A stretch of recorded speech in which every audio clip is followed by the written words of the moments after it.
Every day on There's No Taste Like Home, Chef Gino DiCampo will take 3 family cooks and the recipes that have been passed down through their families from generation to generation, out of the home and into a professional kitchen. Come on, let's get cooking. Yes, chef. Together, they'll serve up their treasured dishes to paying customers, and the winning dish, judged by Gino, will be added to the restaurant's menu for a month. Remember, this is your great-grandmother's recipe To prove that there's no taste like home. on today's show, a hearty beef stew that was born out of World War II rationing. It reminds me very, very much of my nana doing the dish, us all sitting down around the table, us all eating it, proper family times. A 200-year-old Caribbean fish dish that has travelled over 5,000 miles. Jamaican cooking is spicy, just like me. And a classic northern recipe for comfort food, passed down through 3 generations. Right, now time for the secret ingredient. It just brings out beefy flavours in anything.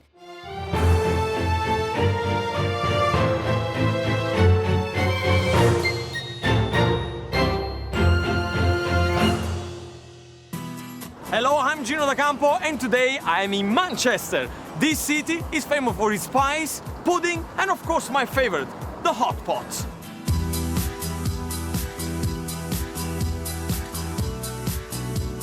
Manchester was at the heart of Britain's Industrial Revolution, where hard-working people were fueled by honest, hardy home cooking. And today I'm here to discover the history behind the home dishes of 3 local cooks. I found 3 delicious recipes with over 300 years of knowledge passed down through generations, and I can't wait to find out the stories behind the recipes. My 3 home cooking stars are going to take over this wonderful restaurant here and make their family favorite dishes the only way they know how. So let's go and meet the cooks and prove one more time that there's no taste like home. Phil Lindley is making Nana's oxtail with dumplings. Yvonne Ward is cooking Grandma Louise's mackerel rundown served with okra, yam and dumplings. And Louise Dawson is making her Pop's corned beef hash. Okay guys, welcome to a professional kitchen. What do you feel? Nervous. Nervous? Very Excited. nervous. Yeah. It's a bit different from your own kitchen at home, is it? Yeah. If you need anything, just ask us around. There's a lot of professional chefs around here, but mainly you're gonna have to prepare it by yourself. This is your dish, okay?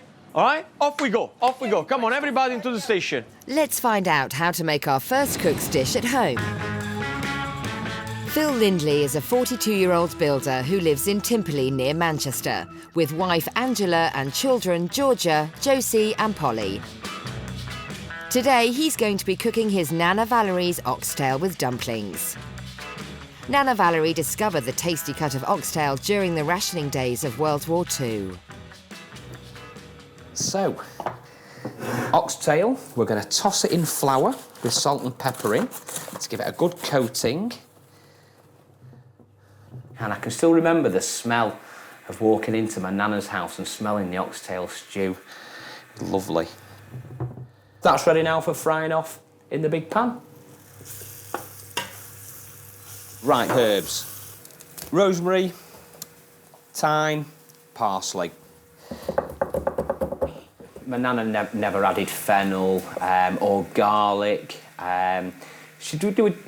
It was basic cookery skills in those days. It was the oxtail. It was, you know, it was fried. It was onions. It was carrots. It was stock. Did have it with potatoes or, you know, with bread. But I think as like it's come down from my mother to me, we've all added our own little bit. Okay, that's all nicely sealed now. Onions, fennel, garlic. Flavours are superb. Now we've got the secret ingredients. Juniper berries, small handful of fennel seeds. Right, secret ingredient number 2, the anchovies. They won't stay whole, they will actually totally break down. We've not got loads of oil swimming around in it. It's pretty much been taken up by the onions, the herbs, the fennel. Now, I always use the scissors for cutting up my chillies. It saves you getting the chilli on your fingers and burning your eyes. The chilli just gives it just a little bit of a nip at the end. Again, it's one of those things you don't have to put in if you don't want to. I like it. I'd have chillies with everything if I could. Let's get the oxtail back in. Right, final parts of this stage is a bit of red plonk. Doesn't have to be anything very expensive. A patio sipper, as they call it. 2 beef stock cubes and 1 chicken stock cube. If it's just all beef stock going in there, again, I think it can become a little bit overpowering. In go the carrots. Lid back on. And now we're ready to go into the oven. So there we go. So that's in the oven now for 2.5 hours, 3 hours. 2 packets of dumpling mix. Makes roughly 12 to 14 good-sized dumplings. That's what we finished the dish off, so I'm going to mix these up in a minute. In fact, I've never actually done dumplings from fresh. I always use packet because they are so good. Right, we're ready for the dumplings to go into the dish. 15 to 20 minutes, we'll check them. They should be ready. Away we go.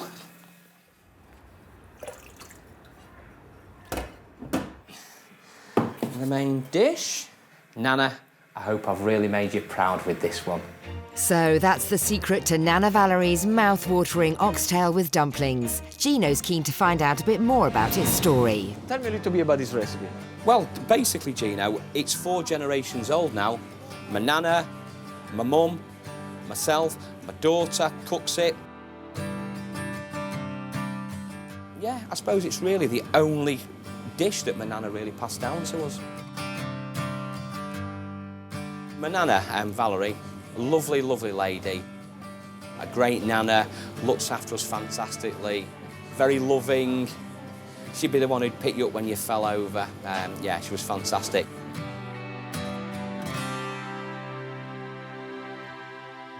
My Uncle Bob used to work at Smithfield Market, which is a very famous market in Manchester. Okay. If he worked on a Saturday morning, they would give them a cut of meat. But it wasn't an expensive cut of meat, it was a cheap cut of meat. So it might have been oxtail, it might have been pig's trotters, it might have been tongue. So he always used to get oxtail, used to bring it back, and then my nana used to do the oxtail stew. It reminds me very, very much of staying at my nana's house. She lived in the back of the house. Uncle Bob and Auntie Nell in the front. My nana doing the dish. My mum and dad turn up to pick us up, us all sitting down around the table, us all eating it. Proper family times, basically. Such a beautiful thing, isn't it? Because you remember this thing about family. Yeah. What would it mean to you and to your family to have a dish on a restaurant menu? I would be the proudest man in Manchester. Your family, how would they feel? I think there'd be a lot of pride there. A lot of pride. I'm going to show you how to make now the perfect dumpling, okay? Okay. The base of the dumpling is very easy. Self-raising flour, Yeah. okay? I got 200 grams here. Okay. And then you're going to use these sweets. Right. Sweets has to be always half of the measurement of the flour. So if this is 200 grams, 100 grams. this is 100 grams. Okay. Very simply, what you want to do, you put in there, okay? With a tablespoon, you start to mix. A pinch of salt. And then slowly, slowly, you add water, Yeah. okay?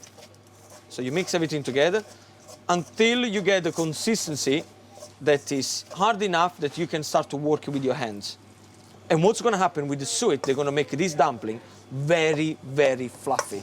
Right. Which is going to be absolutely amazing. Can you see? Mix everything together, okay? Like this. Then what you want to do, just put a little bit of flour around, start to move it. And when you feel that it's not sticking to your hand, so that means it's ready. Now, at this point, okay, put some flour into your hand like this. Yeah. Okay, move it. And then very simply, you just start to roll them. Don't roll them, don't make them too tight. Okay, because otherwise you're going to lose the fluffiness. And then it's done. Perfect. Look at that.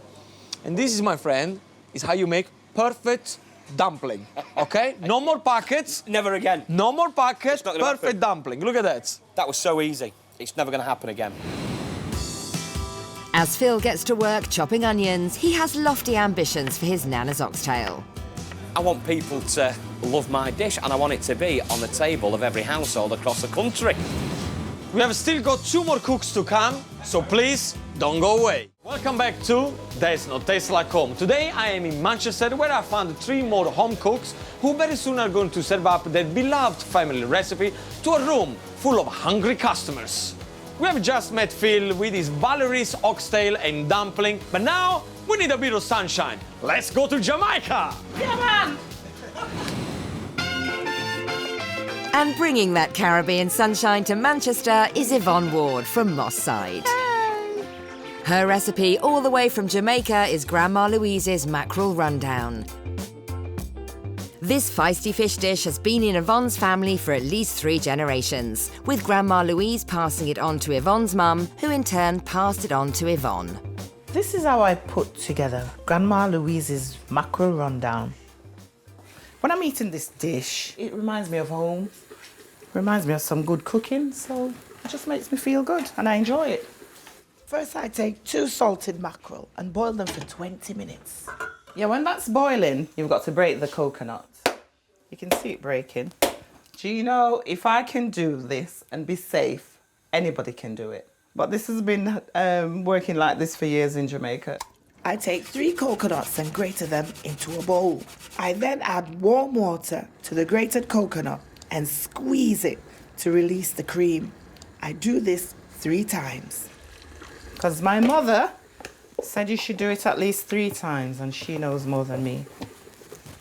Pour this into the strainer. Now this has to run down.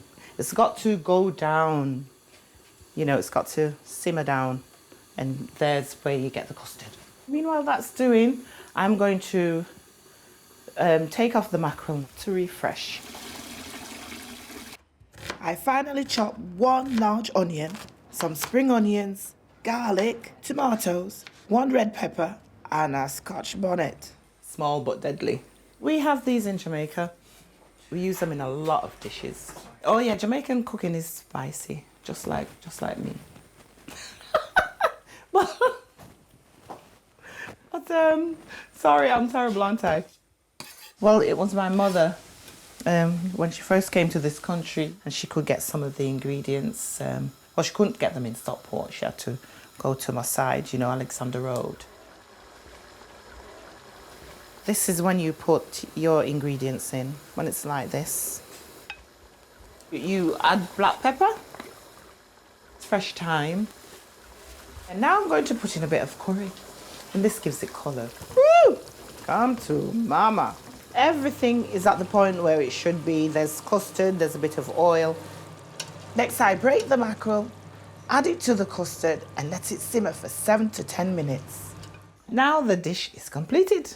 So that's Yvonne's Mackerel Rundown, served with okra, yam and dumplings. A veritable feast. What's more, this dish has a fabulously exotic heritage.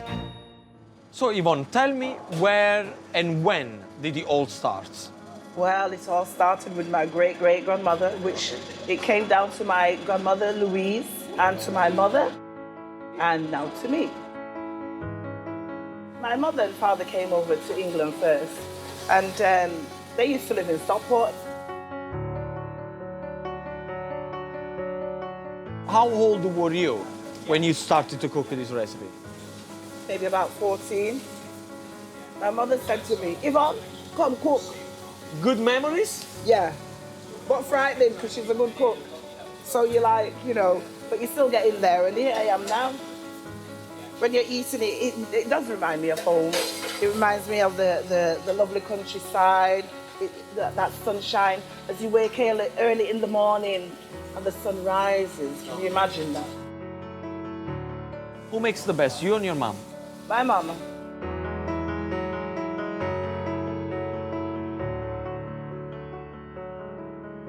A lot of people can cook, Gino, but there's a taste. I'm not being funny, my mum's a good cook. There are a lot of good cooks. I think it's the but heart. But she's the heart, definitely, It's how much heart do you put into the food? And look at what she's done to me.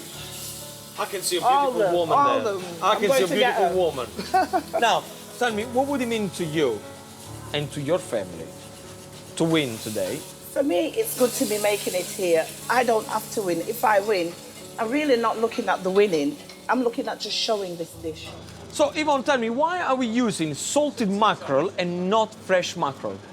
It's great. It's great for this dish, Gino, and the flavour that's in it. And the flavour? Yes. And of course, once it's salty, it's not very oily. No. So there you have it, a great tip. If you want your mackerel not to be too oily, and if you want a beautiful flavour, nice and flaky, salted mackerel is the way, not the fresh one. Yvonne gets to work preparing the coconuts for her mackerel rundown. With 3 hours until service, the pressure is on as our home cooks busily prepare their family favourites for the first time in a professional kitchen. Each cook is hoping that Gino will choose their dish to take pride of place on this restaurant's menu for a month. So the menu is beginning to look marvellous. 2 great cooks, 2 great dishes, and a lot of history. There's just one more cook to meet. Louise Dawson is a 46-year-old housewife from Hale Barnes, who lives with husband Matt and children Joel, Samuel and Olivia. Her family dish is Pop's corned beef hash. This classic northern recipe spans 4 generations of Louise's family and was first made by her great-grandparents in the early 1900s. It's just something, as a family, we've always done. My dad used to cook it for us, hence it's called Pop's corned beef hash, which is what my children call him. They don't call him Grandpa or Grandad, they call him Pops. First, I peel and chop Maris Piper potatoes and carrots. Chop 2 onions. Rustic, that's my phrase for it, rustic. Last year, many arguments amongst my dad, my husband and a friend of ours who made the best corned beef hash. So to put an end to all the arguments, I said, right, everybody here, we'll have the corned beef hash challenge. And Pops won and won the Hashes trophy. I throw the carrots, potato and the large diced onion together into a pan and add the stock to the pan. Right, that will probably take about 20 minutes. Little tip, always keep corned beef in the fridge because if you don't, it's an absolute nightmare to cut into cubes. The carrots are cooked, all the onions are cooked, and they're just sort of starting to, as my phrase is, fall in the water. So what I need now, just to put the peas through, I've got some frozen peas here. I always use frozen peas because they're the closest thing you can get to fresh, really, aren't they? So we've got a little bit of extra colour in there now, starting to liven it up a bit. I'm just going to drain the cooking liquor and keep it. My grandparents had a corner shop. They had lots of fruit and veg and things, obviously around them, and tinned goods. And I think it was created sort of using what they had. And originally it was, I think it was sold in the shop to make extra money during and after the war. Now what I'm going to do is I'm just going to put corned beef in. Just put the raw onion now through it. Adds a little bit of texture. Right, now time for the secret ingredient. And I'm just going to add a little bit of this. What you've got here is oyster sauce. This would not have appeared in my great-grandparents' recipe. It's something that my parents have added, well, my dad especially. And it just brings out beefy flavours in anything. And now for the finishing touch, I always like to sprinkle on some chopped parsley. That's Pop's corned beef hash, a fabulous dish with a fascinating story behind it. Tell me a little bit about the dish. Tell me, where did you all start? Started early 1900s with my great-grandparents, Charles and May, and continued through the family. We feel it originated as a beef hash. Okay. You know, fresh beef. Fresh beef. But during the war and post-war rations and shortages, the thing most people had got was a tin of corned beef. Corned beef apparently was served to soldiers right through from, I think, the First World War, Yes. Second World War, and literally it was only sort of decommissioned, as it were, in 2009, would you believe? So it was part of army rations. Now, consequently, my grandfather, my mother's father, who was during the Second World War. He was part of the Normandy landings. What's and his what name have you. was? Reg. Grandpa Reg. He would not eat corned beef. You try and Of give him course. this dish, you would give him this dish, no way, not happening. When I started to cook, it was probably early teenage years. Okay. But my father's always cooked. His mother taught him to cook. She had a corner shop, and he used to help her make pies. So he's always cooked. I see. So it's sort of come down the family. I've always watched my parents cook and my grandparents cook. That's how I learned to cook. And I remember him making this. It was just like he came in from work, you know, obviously needed something quick, simple, easy. Something So I used to tasty? watch- Tasty, lovely. So then I started, early teenage years, I started to make it then. I know that somehow you became the queen of this dish, right? I know because there is a trophy here that I see that you put in front of you. Do you know what? I've got to give that. That was Pops. Look at that. That was The my Hashes. daddy, the Hashes trophy. The Hashes trophy. The We got Hashes it right trophy. here. Okay, so you obviously the proud owner of the We Hashes had a trophy. competition, we all argued, everybody has their own version of this dish. It seems to be one of those, everybody's got their own version. So to settle, But your version We won. is a perfect one. well, according to us, yes. What would it mean to you to win today and have your dish on a good restaurant menu for 1 month? For my dad, really, I think. It's Pop's corned beef hash. It'll be his, hopefully his name that'll be on it. I'm a bit of a daddy's girl, so I'd like to win for him as much as anything. I have to say, Louise, when I saw you cooking your dish at home, there was one thing that I was very concerned about it, and it's the way you present the dish on the plate. Okay? At home, it's absolutely fine. Here we are in a restaurant. People are going to come in, they're going to pay good money for your dish, and it's going to have to look much, much better than that. Okay? I'm not going to do it now. Okay? I'm going to tease you with this ring here. I'm not going to propose to you, don't worry about it, but I'm going to teach you because later on, just before service, I'm going to give you a tip and everybody at home on how to present a very simple dish beautifully. Yeah. Okay? So you carry on with the Super. preparation Okay. and I'll see you later on. Thank you. With just 2 hours to go until service, tension is mounting for our 3 home cooks as they continue their preparations for the soon-to-be arriving customers. Phil has a major anxiety about cooking oxtail in a professional kitchen for the first time. Biggest concern really is the oxtail being tender. It's got to cook for a good 2.5, 3 hours, so it's got to be tender. I love it spicy and I love the hotness of the chilli, but I don't want the restaurant to feel that the mouths are on fire and basically ruin the dish.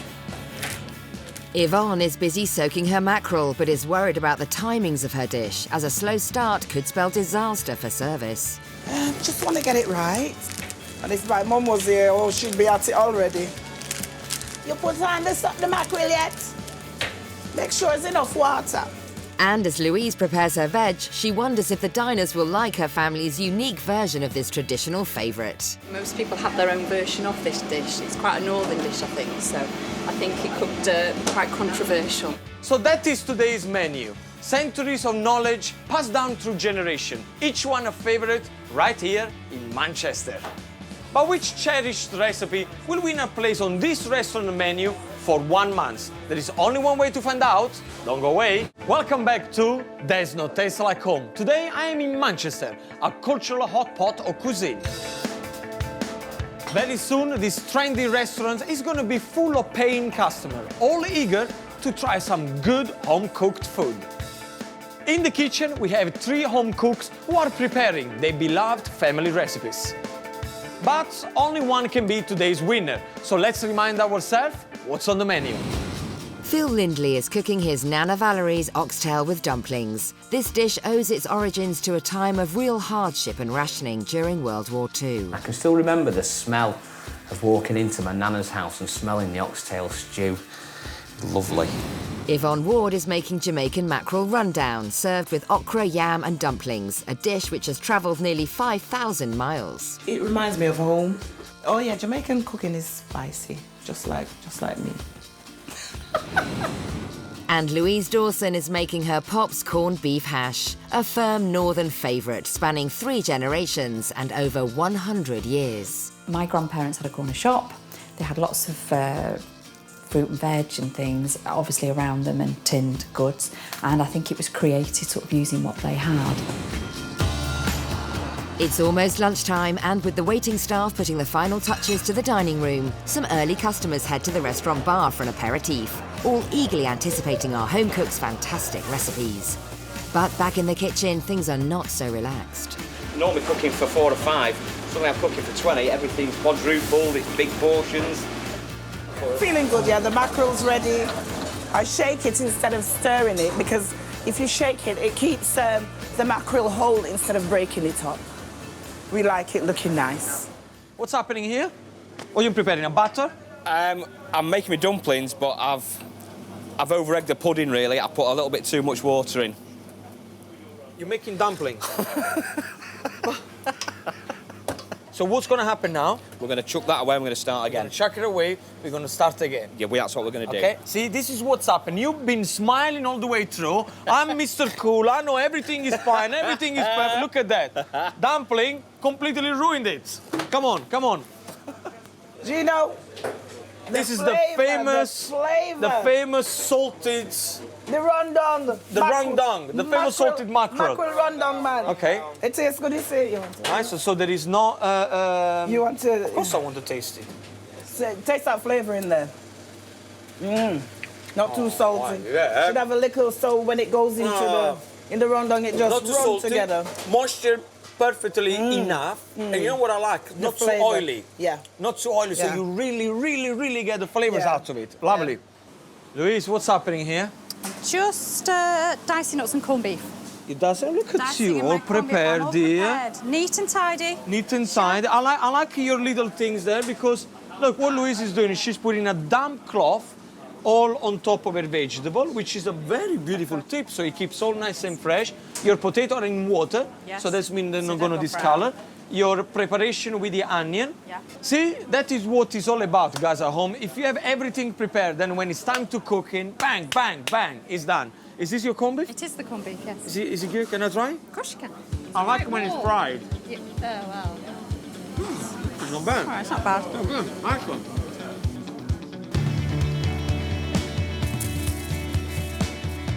Despite the pressures of the kitchen, it's time for lunch, and whether the cooks are ready or not, the diners are making their way out of the bar and up to the restaurant. With such a fabulous array of dishes, the customers will have a difficult choice to make, so our 3 home cooks will really have to impress them. So how are you feeling? Nervous. But you should feel nervous, because let me tell you why. Now is when we're going to start to get serious, okay? The paying customer are out there, okay? So the restaurant is getting filled as we speaking. Before we start service, which is going to be about in 10 minutes time, what I want you to do is go back to your station, okay? Prepare one of the dishes just exactly the same way you would prepare for the diner. Because I need to see it, I need to taste it, I need to judge how does it look like. Because if I don't like it, it's going to go back because your dish has to be perfect, okay? Yes, Chef. So back to your station, and I need this dish ready here in 5 minutes, okay? Yes, chef. Yes, chef. Yes, chef. Good. By the end of lunch service, Gino will award one dish the honour of being on this restaurant's menu for a month. His decision will look at 3 main criteria: cost of ingredients, preparation time in the kitchen, and the reaction of the diners. With Gino as head chef, it's his job to make sure that everything leaving the kitchen is perfect. So before anybody orders, each dish must pass his taste test. First up is Phil with his Nana Valerie's oxtail and dumplings. There we go, Is chef. your dish? Oh wow, look at that. Nice, very hot. Is this exactly the same way you're going to serve it, right? Yeah. Looks good. Nice gravy. This is the dumpling. Dumplings good? Okay. You have a good recipe for this dumpling. Where did you get it from? From a great teacher called Gino. Oh, nice one. It's quite fiddly. But you know what? It's absolutely gorgeous. Very, very nice. Next, Yvonne's mackerel rundown with okra, yam and dumplings. Wow, look at that. That's fantastic. Tell me a little bit about the dish as I'm trying it. Yeah, that's dumpling made with white flour and cornmeal flour. It's very firm. Very hard. It is not like the English dumpling. Okay. But it goes with the dish. Are you sure that they will understand your You need a hard fork. dumpling? Well, food, let's try it. Very firm. Yeah? Very firm. This? Okra, Okay, I love okra. al dente. And that's the mackerel rundown. Careful with the bones. Oh, wow. Yeah? The flavor are unbelievable. Yeah. Well presented. And the yam. Yeah, yum is great. Oh, yeah. Well, we just have to tell the waiter, okay, to tell the customer that just in case Yeah, there's bones the bones, inside. definitely. That's Okay. the only thing with the dish. the Well done. bones. Good dish. Bring it back to you. Thank you. And finally, it's Louise's turn with her Pop's corned beef hash. Okay. What do you think about the... what it looks like? Rustic. Rustic? Rustic. To me, the way you present it, it looks like what I would give it to my cats. Okay, chef. Into a bowl, Yes. okay? With everything is mixed in there and it's not going to be good for a restaurant. I will eat this at my house or perhaps at your house, Yeah. okay? And I will be very, very happy. But these people here, they're paying good money for this dish, Yes. so we're going to have to do more than that. Okay. So let me show you how very simply we can make this dish look absolutely beautiful, okay? So first of all, we get ourselves a cooking ring. Have you got one of these at home? Do, yes, chef. Yes? Okay, good. Now, I got some red cabbage here. And we do it very simply. We're just going to put it around, like this. Make sure that everything is nice and clean on the plate, okay? Then exactly the same dish, we're going to pick it up. We're going to put it in the middle of the ring, okay? Okay, so you put it down. You press it. Don't press it too much. Okay. Remember, I still want to get the texture. Then look what I'm going to do. Because I know that sometimes you serve this dish at home with brown sauce, right? That's right, yeah. Now, with the brown sauce, what we're going to do is very simple, okay? Yes. We are going to dedicate this one to Pops. And to do that, we're going to do this. Look.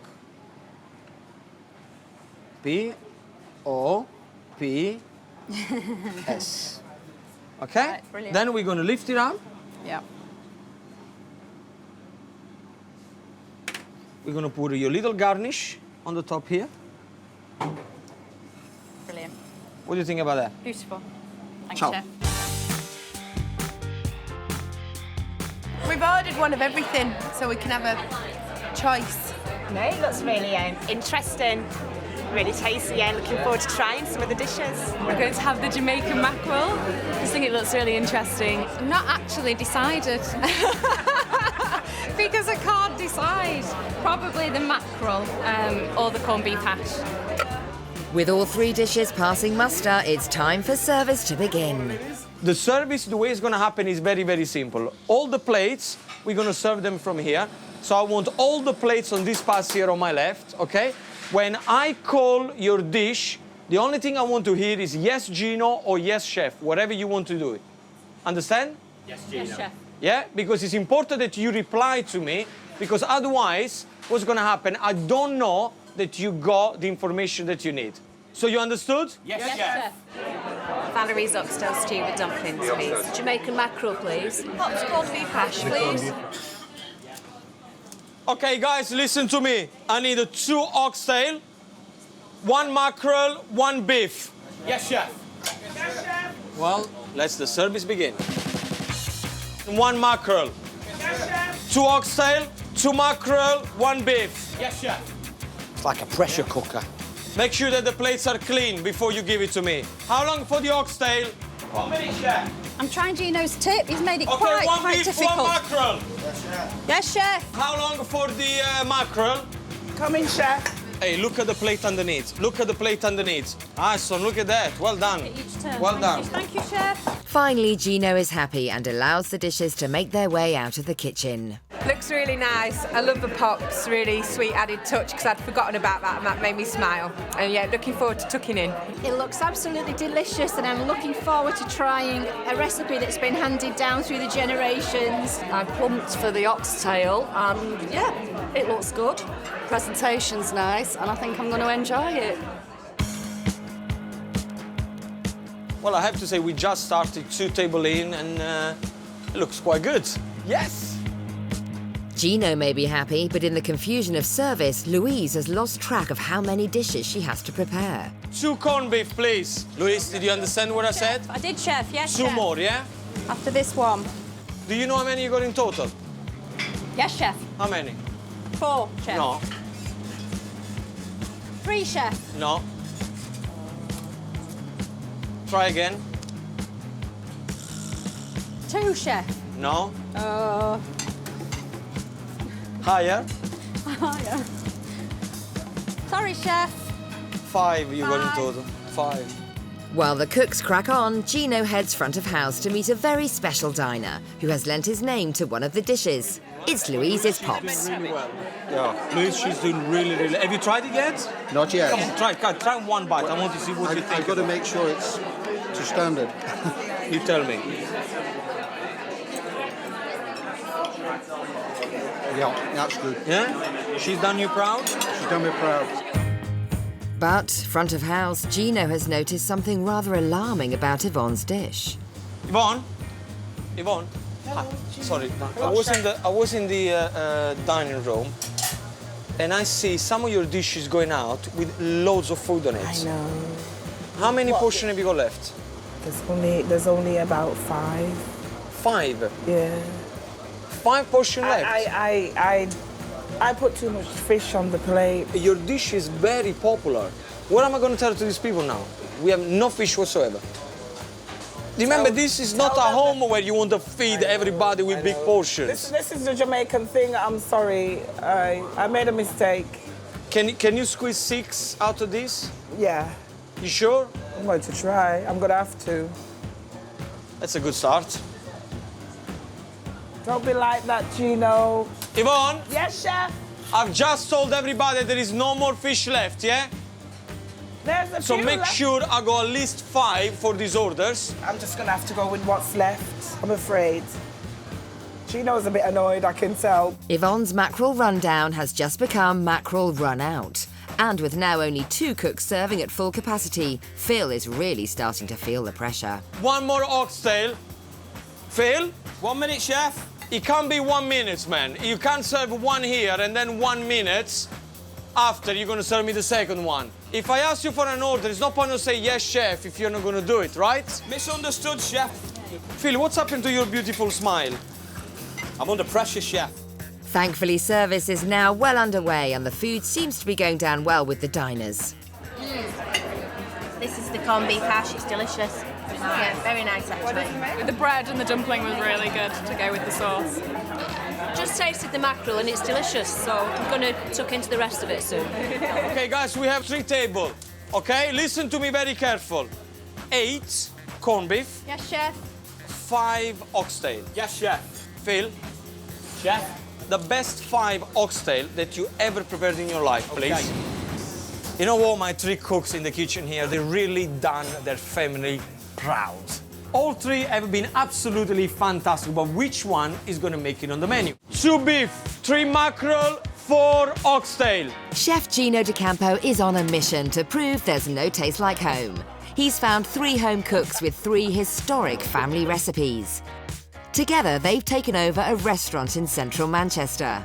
It's a full house, so the orders are coming through thick and fast. Yvonne's big heart and portions meant that she ran out of mackerel during the first half of service, loading even more pressure on Phil and Louise. You're not under pressure by any chance, are you? No. Very, very hot. Need to drink lots and lots of water. Are you happy, Phil? Yeah. It's nearly the end of service and the cooks are all hoping Gino will choose their dish as the winner and secure a place on the restaurant's menu for a month. Okay, guys, the last order, 4 corned beef, 4 oxtail. Yes, Chef. You got about 20 seconds and I need these dishes here, yeah? Yeah. Yes, Chef. Come on, guys. Make sure that all the portions are the same. Come on. Plate. Give me another plate. 26. Louise, don't worry, I will clean your plates. Thank you, Chef. Okay, guys, stop whatever you're doing and come here. It's over! Well, yes! Are you okay? Yeah. I'm worn out. You're not crying, are you? No. Even if you did shout at me. Oh, you're supposed to shout, so your dish is great. Yeah, How do you feel? How do you feel? It's been nice. It's been very nice. I'm glad for the experience. It's different, isn't it, in a professional kitchen? Oh, it's totally different. It's totally different, isn't it? The pressure, you're getting them out, the plate's got to be hot, it's got to be clean, and it's got to look good. I loved it. You loved it? I loved it. You want more abuse? Well, you can come in this kitchen. I don't mind abuse. Service is finished and our cooks have done all they can to secure their dish a place on the restaurant's menu for a month. It's now up to the diners, the restaurant's head chef and manager to help Gino make his difficult decision. Had the oxtail, good sort of hearty winter stews, excellent. Yeah, really nice, really tasty. I had the mackerel rundown. The sauce was very nice. Like you just wanted to tear off your bread, dip it in the sauce and eat the bread. I had the Pops corned beef hash. It was really nice, and it was like the perfect size for a lunch and things. And the presentation was gorgeous. Well, they seem to have enjoyed them, but which dish will Gino pick? Will it be Phil's Nana Valerie's Oxtail and Dumplings, a hearty dish that originated during World War II rationing? I would be the proudest man in Manchester. I would be proud, and yeah, I want to win today. Or Yvonne's Jamaican mackerel rundown, served with okra, yam and dumplings, an exotic dish that has travelled nearly 5,000 miles, spanning 3 generations of Yvonne's family. I'm really not looking at the winning. I'm looking at just showing this dish. Or will it be Louise's Pop's corned beef hash, a dish that spans 3 generations and over 100 years, a firm favourite in Lancashire? For my dad, really, I think. It's Pop's corned beef hash. It'll be hopefully his name that'll be on it. I'm a bit of a daddy's girl, so I'd like to win for him as much as anything. So, guys, did you enjoy your food? Yes! Was it good? Yes! Well, let's welcome our 3 home cooks. Come on, come here, guys.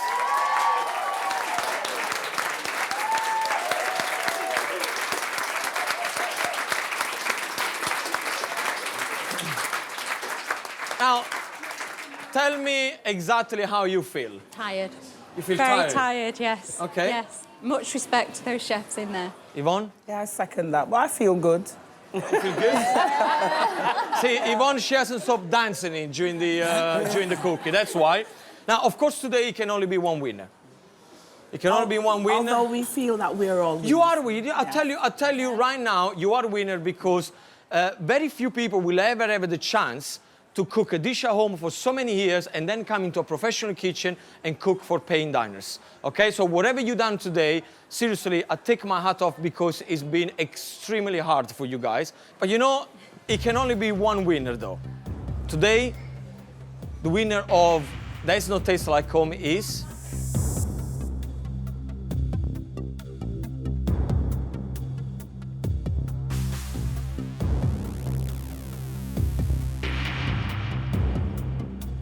Phil Oxtail.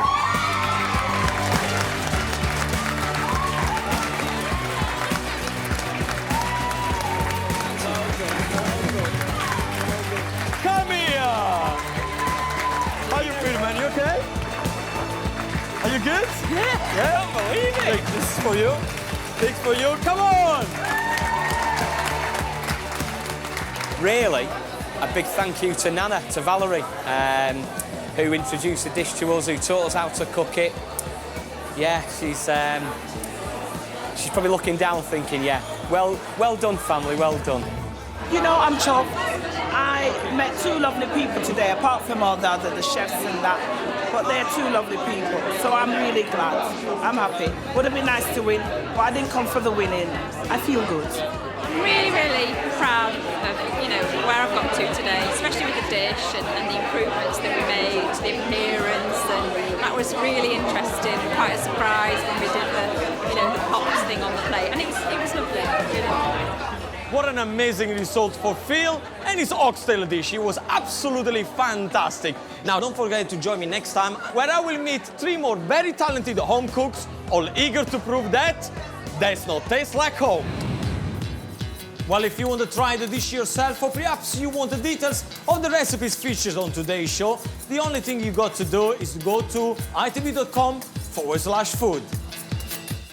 Every day on There's No Taste Like Home, Chef Gino D'Acampo will take 3 family cooks and the recipes that have been passed down through their families from generation to generation, out of the home and into a professional kitchen.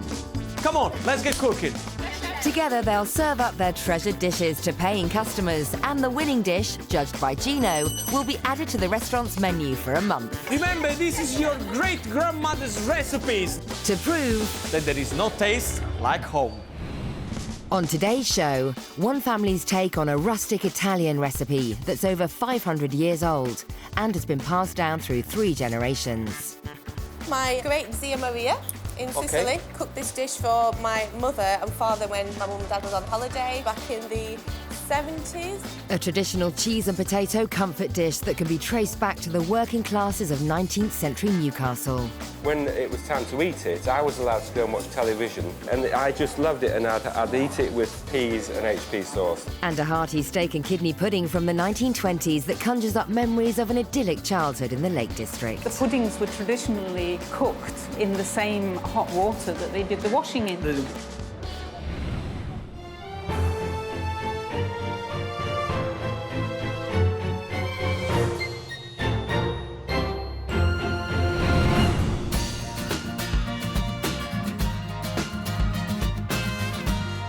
Welcome to There's No Taste Like Home. Today I'm in Leeds, in West Yorkshire.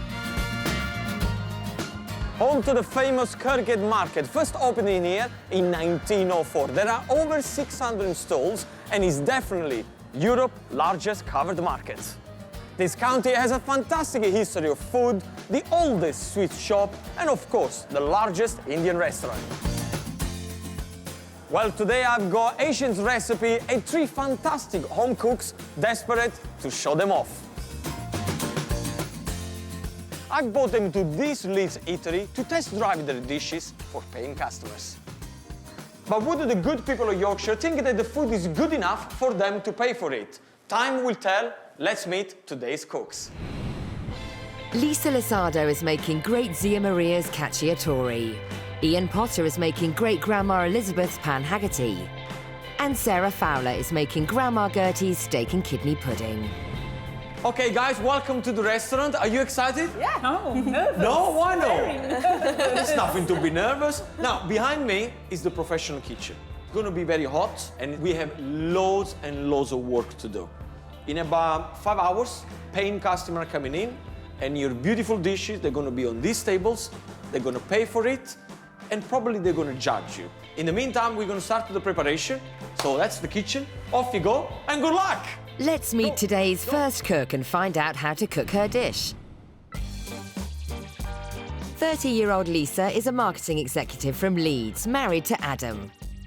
Today, she'll be rustling up great Zia Maria's Cacciatore under the watchful eye of her mother, Elaine, who's popped round to ensure everything goes smoothly.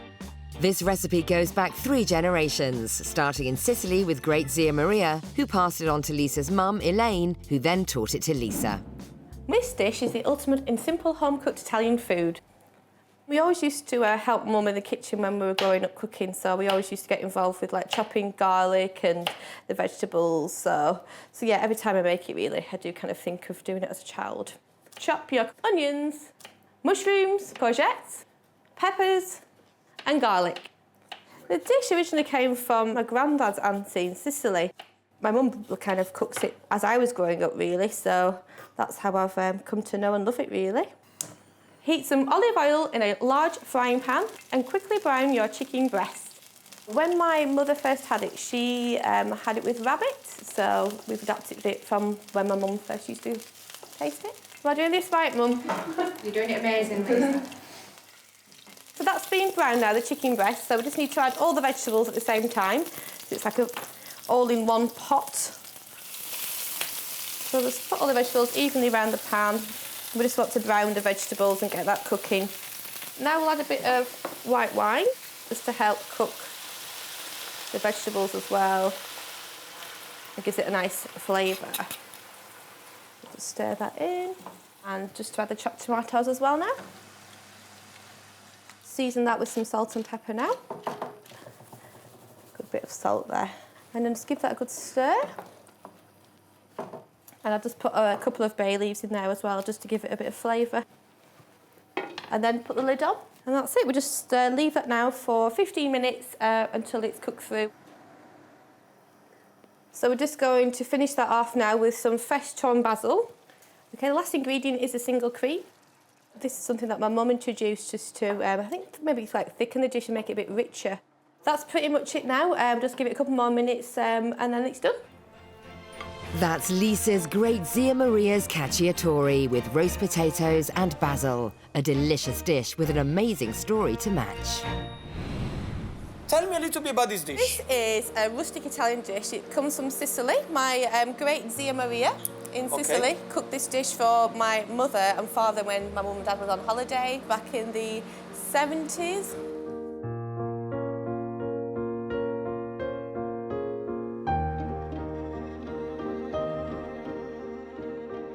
My mum learnt the dish from my Zia Maria and she brought that back home. Your mum is a good cook? She's a very good cook. Very good cook. Yeah. Flying off on holidays to Italy, Lisa's family regularly enjoyed their stays with great Zia Maria. How old were you when you started to cook the dish? I remember cooking it when I was about 8 years old. We always used to help Mum in the kitchen, chopping garlic and helping with the vegetables. It's always the same smells because we always used to cook Italian food like growing up. So Mum always used to get home from work and start chopping garlic. So as soon as you walk through the front door, you can smell the garlic wafting through the house. So yeah, it was really lovely. And then we'd come into the kitchen and help her with preparation of the food. So yeah, really early memories of that. Is anything that you added in the recipe that Zia, great Zia Maria did it? Zia Maria would have never have put cream in there. I always finished off with cream.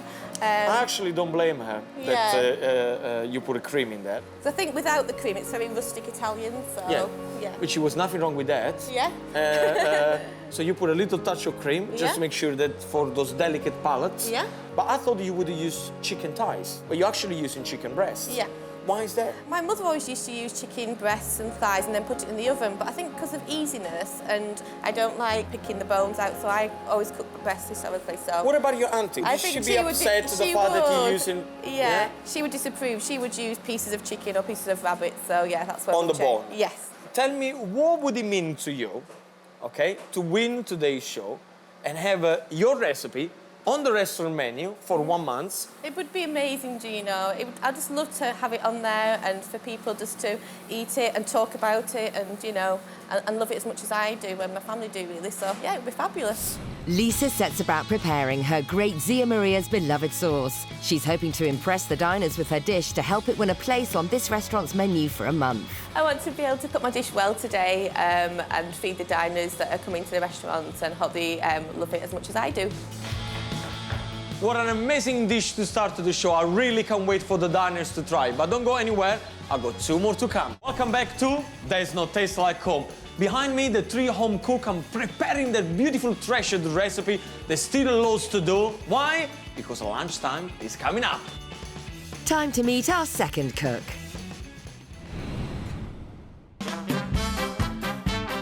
Ian Potter is a 62-year-old retired chartered surveyor who lives in Leeds with wife Marilyn. Ian's recipe is great-grandma Elizabeth's pan Haggerty. He first learnt the recipe when he was just 7 years old and has now been cooking it for 55 years. So this is how I make my great-grandmother Elizabeth's pan Haggerty. The first thing I'm going to do is grate some cheese. I think cheddar would be the kind of cheese that would be used in this dish originally. She liked cooking, my mum, but she had a repertoire which was possibly maximum about 10 dishes. Next, I thinly sliced the onions using a mandolin. Now, somebody bought me these onion goggles, and they've got like foam round, and they actually genuinely do work. And I'm ashamed to say that I actually wear these when I'm chopping onions in the house. But you could buy these, or you could try ski goggles, work just as well. I also peel and slice the baking potatoes with the mandolin. We'd come home from school, and possibly I would then go out again and play football on a field with my friends. And as I came home, even when I was about 20 yards from the house, I would know it's pan Haggerty for tea, because the smells of the pan Haggerty cooking would sort of waft down the street and make you look forward to tea, because it is a fantastic smell. What I'm going to do is stick the bottom layer so it goes over the bit that's come down the side. I used to think it was called pan Haggerty because it's cooked in a pan, but I did see somewhere that actually the pan Haggerty, the pan bit, is sort of Geordie for potato. So therefore, I'm really unsure of the origin of the name. On the bottom of the potatoes, put some of the sliced onion. And then we're going to put some cheese on, just sprinkled around like that. A little black pepper. And repeat. You finish off with potatoes with just a tiny little bit of cheese on top. So, it's been on for about 5 minutes, and now I'm going to just put the lid on for 5 minutes. 5 minutes up, take the lid off, just on a low heat, and it's just going to now cook away for the rest of its cooking time. Grate some red Leicester cheese and sprinkle on top. It was a relatively cheap dish. And whilst it took a little time to actually prepare, she could then put it on the stove and just forget about it for 45 minutes while she could get on with something else. A little bit of artistic disorder. I'm going to add a little bit of dried oregano to add even more flavour. Grate the parmesan over the top. And before putting it into the grill, I often open my cheese box to see what types of cheese I just happen to have in the house. I just cut some shapes and just plop on top, just like that. Now I think it's ready to go under the grill. OK, this looks about ready. Put a plate on top and turn out. There we go.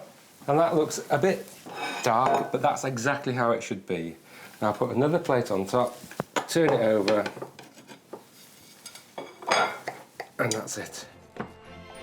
That's Ian's great-grandma Elizabeth's pan Haggerty, a dish that has kept his northeastern family fed for over 100 years. Tell me something, what about the heritage of this dish? Tell me a little bit, where did it all start? How long ago? Mother says that she remembers her grandmother cooking it for her. My mum moved from Newcastle to Norfolk in about 1916, something like that. Okay. And then she met my dad.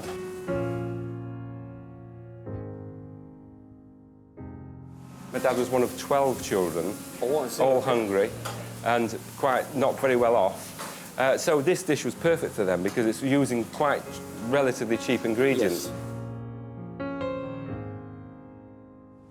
Tell me the memory that you have about this dish. I would be about 7. Okay. And my sisters would probably be still not home from school, and my mum would be preparing stuff in the kitchen, and I'd be helping.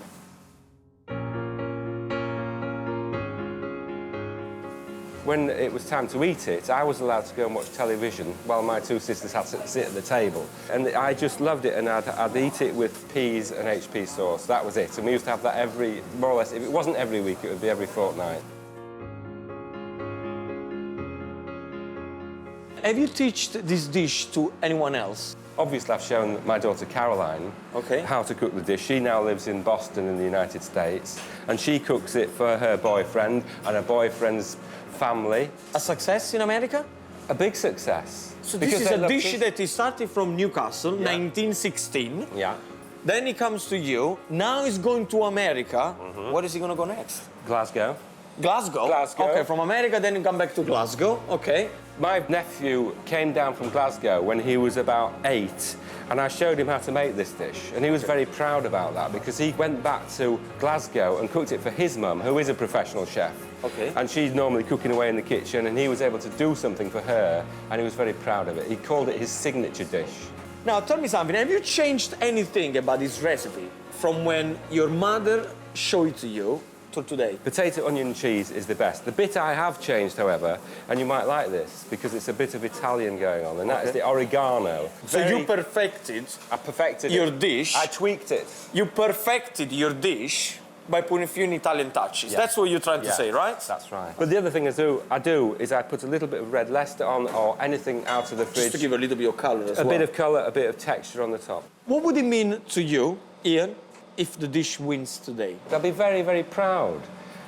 because I think that people in the restaurant will go home and want to cook it. Even if you're not a very good cook, you can definitely make this dish. It's not rocket science. To balance the rich flavours of the pan Haggerty, Gino thinks the addition of a side salad dressed with balsamic will please the palates of our restaurant diners. Extra virgin olive oil goes into a bowl. At this point, I know that it may sound strange, but I'm going to add a little water. You may think, how can you mix water and oil together? Does it not separate? Well, it doesn't. As you put in the water, I'm going to show you what's up. Little at a time. Little at a time. Can you see that it's changing color? It's become paler. Go for it. That's it. Enough. Okay? Of course, if you leave this one to stand for too long, it's definitely going to start to separate. So you want to keep whisking, okay? Now is the time that we're going to add a little balsamic vinegar. You do that for me. Go for it. That's it. Enough. Make sure that you don't overpower the dressing with balsamic vinegar. The only thing that now we have left to do, a little touch of salt and a little bit of black pepper. Now, the secret is very simple.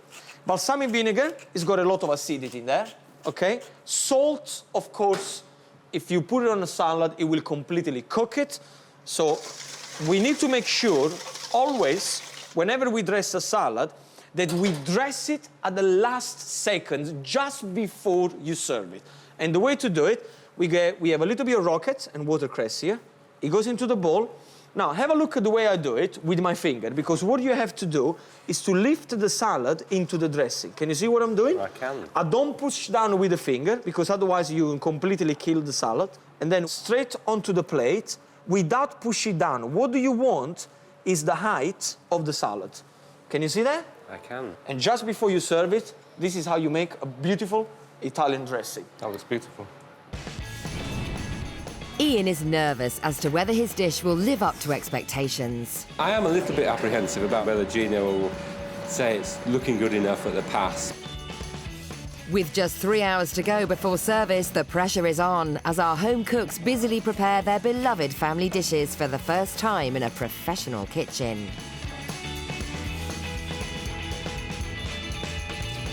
Each one is hoping that Gino will pick their dish to take pride of place on this restaurant's menu for a month. We've already heard about Lisa Losado's chicken Cacciatore and Ian Potter's pan Haggerty. I'm really getting excited about today's menu, which, by the way, is not completed yet, so let's meet our final cook. Sarah Fowler is a honeymaker from Otley in Yorkshire. Her 3 children have flown the nest and she now lives with partner Marcus. Today, she's cooking her Grandma Gertie's steak and kidney pudding. Originating from the 1920s, this traditional dish can be traced back 3 generations. This is how I make Grandma Gertie's steak and kidney pudding. You need to start with the meat. This is shin beef. So I'm going to chop it into 1-inch pieces. My grandmother made it absolutely wonderfully. And she was known sometimes as Gertie, sometimes as Paddy to her friends. I've no idea where the Paddy came from. But she was a lovely, kind, smiley person. And we loved going to stay. Peel the kidneys, take out the core and slice them. It's a beast kidney, so it's from a bull or a cow. So next I coat the meat in the seasoned flour. I remember my grandmother's cooking just as being wonderful smells. It was always lovely to come into the kitchen. I'm going to put some butter into a casserole dish and just lightly fry the onions. So the onions have sweated down a bit now, so I'm going to put some of the meat in. I think Gina will love it because it's real food, just as it should be cooked. Next, I wipe the mushrooms and add to the casserole. The last ingredient to go in is just a good brown ale, about half a pint. It's going into a hot oven for about 2 hours. To make the suet crust pastry, I mix the self-raising flour, suet and salt, and bind it together with cold water to make a stretchy dough. Roll out 3/4 of the pastry to about 1/4 inch thick. And it was wonderful to go out to play in the meadows around where she lived and come in really hungry and find this wonderful steak and kidney pudding all ready for lunch. We were always hungry. I'm going to line the pudding basin. I'm going to put the suet crust into the dish and pop the lid on top and press it in so that there aren't any gaps where the gravy can seep out. The basin is then tied in a tea towel and steamed over rapidly boiling water for about 2 hours. So there you have it. Sarah's Grandma Gertie's steak and kidney pudding, served with glazed carrots, cabbage and a parsnip mash. A tasty dish with a great story. Tell me a little bit about the history of your pudding. Tell me, where did it all start? Oh, when I was tiny, I remember eating this when I went to visit my grandma.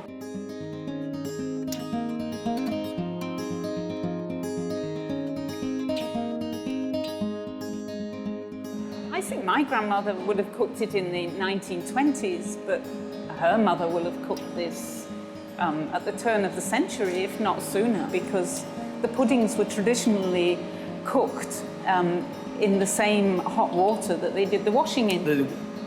So the boiler would be put on for the hot water, so as you were boiling up the water for the washing... Why not do a pudding? Put a pudding in. Yeah.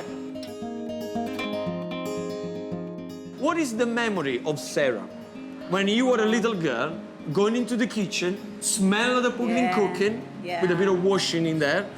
What's the memory? The memory is just that wonderful, wonderful smell, and I associate it with being happy.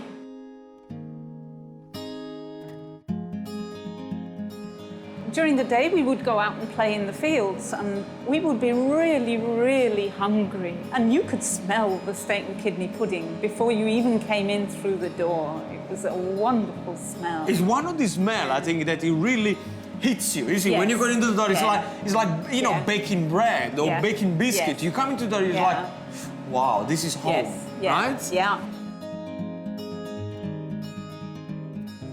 So we can say that this recipe is coming down at least 5 generations. We're talking about your great-grandmother, showing to your grandmother, grandmother showing to your mommy, showing to you, you showing to your daughter? Yes. Your daughter knows how to do it? Yes, she cooks it better than I do.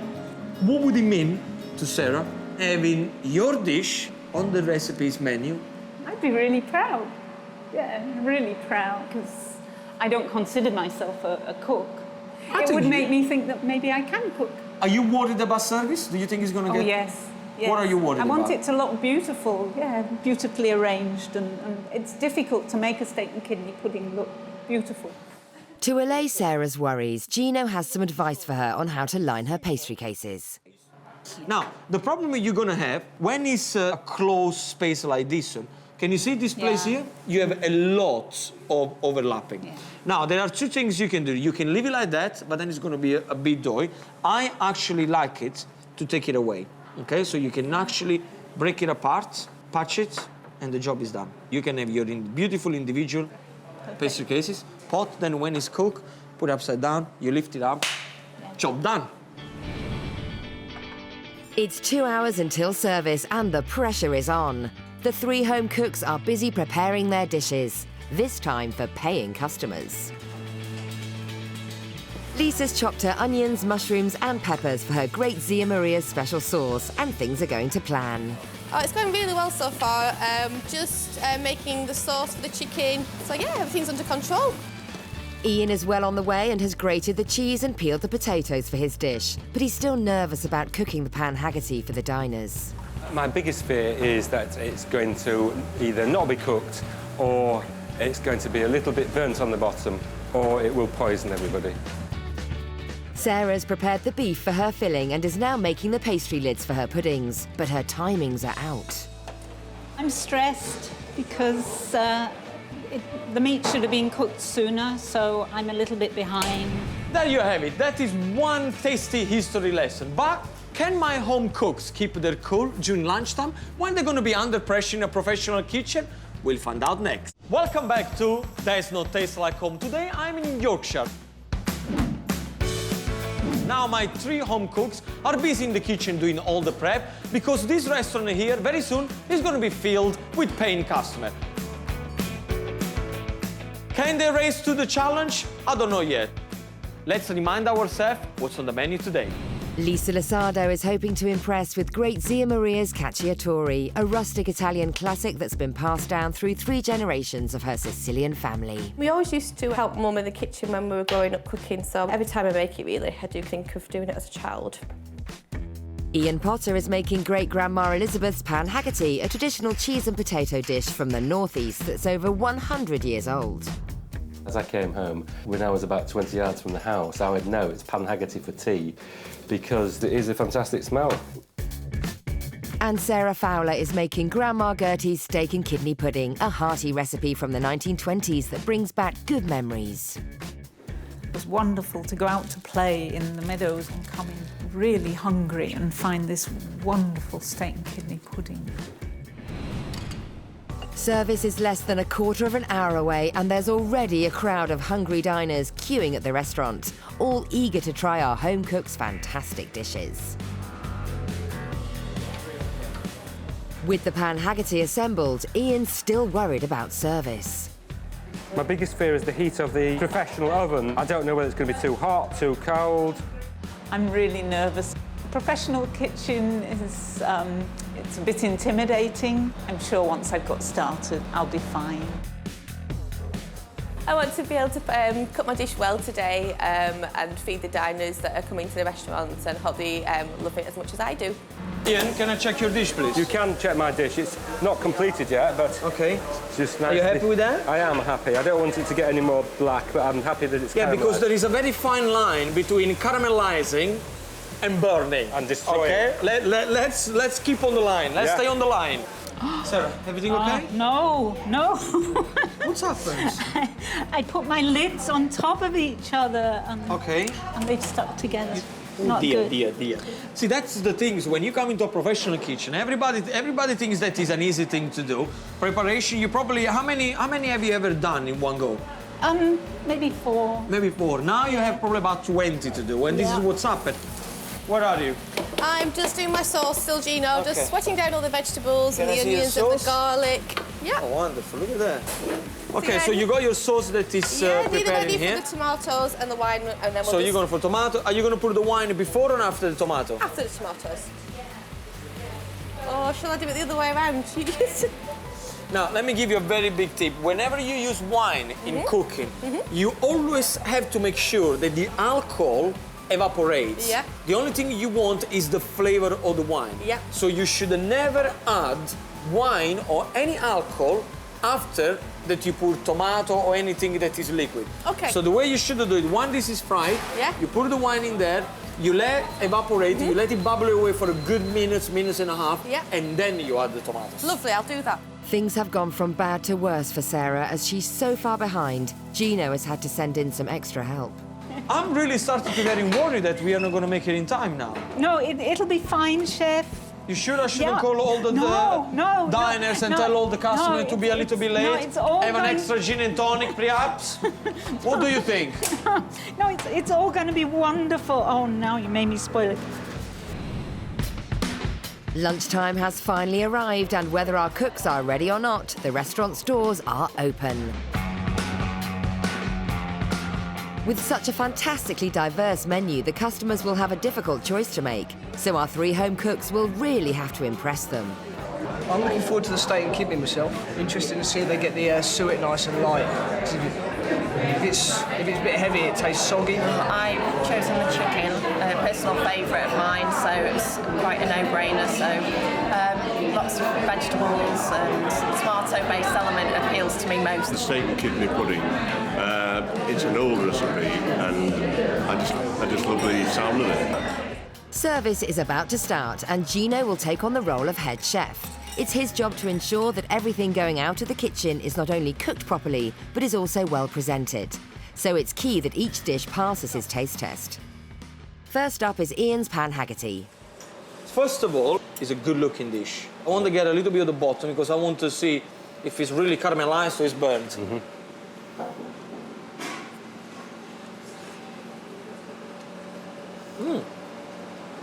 Tasty. I like it, nice and tasty. Are you going to put a little bit of salt on the top?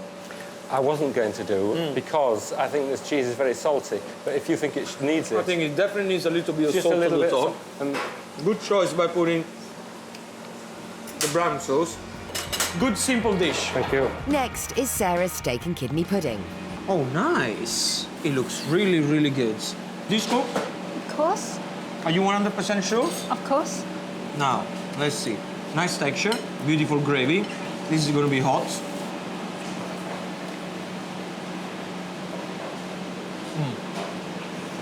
Very cool. Very nice dish. Make sure that when I ask them, they all look exactly the same. Okay? And finally, Lisa's chicken cacciatore. The chicken is not too dry, which is good.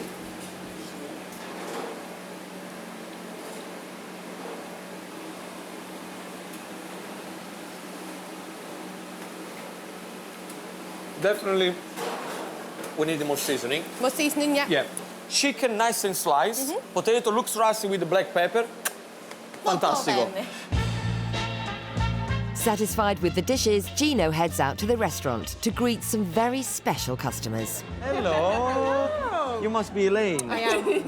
Pleased to meet you. Pleasure to meet you. I've been cooking with your daughter all morning. And I have to say, it was absolutely a pleasure. Good. Absolutely. You know, well, you really trained her well. You know, she's been this pollo alla cacciatore is really good. I think it's a beautiful dish, and you should be very proud. Thank you. Because this is working really, really hard. Yes, really hard. Yeah, and the whole family love it. And every time Lisa comes back for a visit to home, she'll say, Mum, please make Zia Maria's cacciatore for me. What do you think about her dish? Have you ever tried it? Yes, I've tried it several times. And? You think you can do better? Tell me the truth. Yes. Now, you must be David. Yeah. How are you? Good. Yeah? Are you proud of Ian in the kitchen today? Yeah, he's doing a good job. Has he shown you how to do it? Because he Yeah, was yeah. telling me that you are the golden nephew, where everything he knows, he shows to you. Yeah, Is yeah. that the truth? Yeah. Who makes the best one? I say him, probably him. Why? He's a seasoned professional at it. Oh, I see. So he's the one who really makes the original one.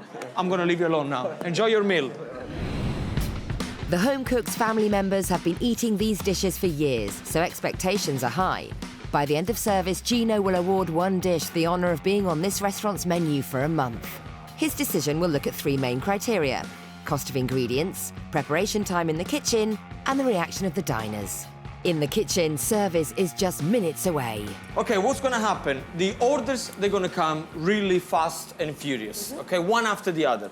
The way I'm going to do it is very simple. I'm going to shout, one potato, that is for you, one chicken, that is for you, one pie, and that is for you. Whenever I shout your order, you must answer me back because I need to know that you understood the order, okay? We understood each other? Yes, you know. Okay, so everybody back in the station, and we're gonna start very soon. I think I'll have steak and kidney pudding, please, darling. Everybody ready? Yeah. Okay, table number 9, one potato, one pie, one chicken. Yes, chef. Okay, running order. 3 chicken, 1 pie. Okay, 3 pies, 1 potato, 3 more chickens. At the moment, I have no worries or fears, but ask me again in half an hour. How long for the chicken? 3 minutes, chef. Sorry? 3 minutes. 3 minutes? 3. The thing that Lisa has to understand, we are now in a professional kitchen. She's not at home, so when I ask for the orders, she's gonna have to prepare them then and there. She's gonna have to be fast. You need to start to multiply. If I ask you 1 chicken, it's 2 minutes. If it's 100 chicken, how long is it? 2 minutes. You know what it means when we join one table? That we are already in the...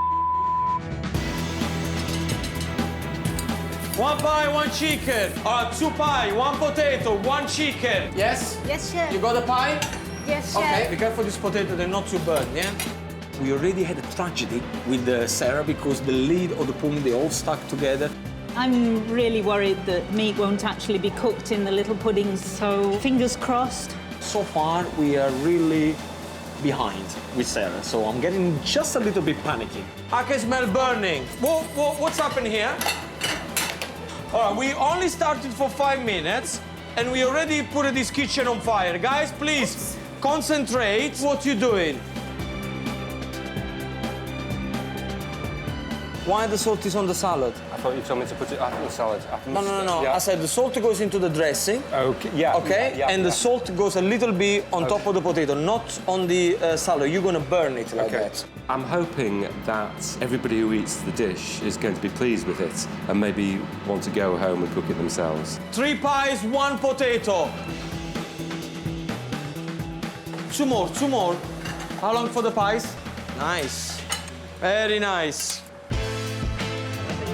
With our 3 cooks just about managing the demands of service, the diners are getting stuck into lunch. Two here. Right, wow. Thank you very much. Lovely. Look at that, eh? Wow. Fantastic. Really nice. It's more like you want to get in the chip shop, is it? 2 more chicken.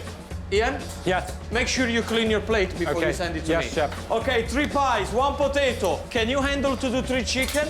You're slowing everybody down. Sorry. Number 5. I want my break. What do you mean you want a break? Give me these 2 potatoes. How long for these chickens? 2 minutes, chef, sorry. Come on, think about it like you're at home and you have guests coming around. The only difference this time, you got 50 of them. Beautiful, beautiful dish. They love the pie. Good. Actually, they love every dish so far. But Gino may have spoken too soon. Not everyone is impressed. I ordered the pan Haggerty. I wasn't very happy with it. It was burnt and it was raw from the inside. I'm not happy about the potato there. This is not cooked on the middle. If somebody's not happy, I need to know and bring me back the dish. Bring it back, bring it to me. Oh, that's bad. She's right. That's not cooked. Huh? It's not very well cooked, is it?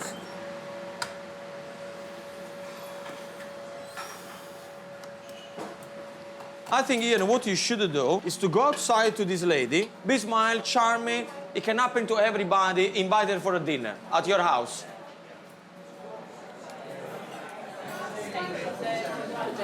Hello, madam. I cooked the potato dish that you thought was uncooked in the middle, and I must admit that it wasn't 100%, so I'm very, very sorry about that. So it is a very, very lovely dish, so if you'd ever like to come to my house in the next few weeks, I can cook it for you and show you how it should be cooked. And I'm sorry you've been disappointed. Think about coming round, all right? Are we friends? We're friends. Yeah? 2 more. 2 more pies are coming in about 10 seconds. 2 more chicken. 1 pie, 1 chicken. Table number 4, yeah? Service is nearly over for the 3 home cooks, and with the exception of Ian's 1 dissatisfied customer, the food seems to have gone down well with the diners. All 3 have been absolutely fantastic, but which one is going to make it on the menu? How long for these 2 pies? 2 minutes, chef. Chef Gino D'Acampo is on a mission to prove there's no taste like home. Beautiful, beautiful dish. He's found 3 home cooks with 3 historic family recipes. Together, they've taken over a restaurant in Leeds, West Yorkshire. It's been a full house, and as a result, the orders have been coming through thick and fast. Okay, 3 pies, 1 potato, 3 more chickens. 1 pie, 1 chicken. And our 3 home cooks have risen to the challenge. Teamwork, that's what it's called, teamwork, I like that. With service drawing to a close, they are all hoping that Gino will pick their dish to be on the restaurant's menu for 1 month. Now, we are on the last order, so guys, please, 1 more push, 2 more pie. Have you got everything you need for the pie? Yes, chef. Table number 15. Guys, this is the last table. Well done. Well done. Well done. I'm exhausted. Well done. That's well the done. hardest thing I've ever done. Sorry? It's the hardest thing I've ever done. Service is over, and our cooks have done all they can to secure their dish a place on the restaurant's menu for a month. It's now up to Umberto, the restaurant manager, Wayne, the head chef, and the diners to help Gino make his difficult decision. Yeah, I had Grazia's chicken Cacciatore. Thought it was really quite nice. The sauce in particular, peppers, tomatoes, etc. worked very, very well. Chicken probably had just dried out a little bit, but generally I would certainly try it again. I had a pan Haggerty.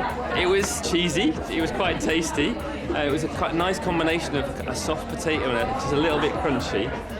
It was combined with a brown sauce, which, to be honest, was just a little bit offensive. You know, it didn't really do it for me. I've had the grandma steak and kidney pudding, and it was lovely. That was the best one I've ever had. The dishes have been a hit with the diners, but which one will Gino pick? Will it be Lisa Losada with Great Zia Maria's Cacciatore, a rustic Italian classic that's been passed down through 3 generations of her Sicilian family? Tell me, what would it mean to you, okay, to win today's show? It would be amazing, Gino. I'd just love to have it on there and for people just to eat it and talk about it and, you know, and love it as much as I do and my family do, really. So, yeah, it would be fabulous. Can Ian Potter win with his great-grandma Elizabeth's pan Haggerty, a traditional cheese and potato dish from the northeast that's over 100 years old? I'll be very, very proud because even if you're not a very good cook, you can definitely make this dish. It's not rocket science. Or will Sarah Fowler impress with Grandma Gertie's steak and kidney pudding, a hearty and much-loved family recipe from the 1920s? I'd be really proud. Yeah, really proud. Because I don't consider myself a cook. It would make me think that maybe I can cook. Time to welcome the cooks into the restaurant to find out whose heritage dish will win a place on the menu.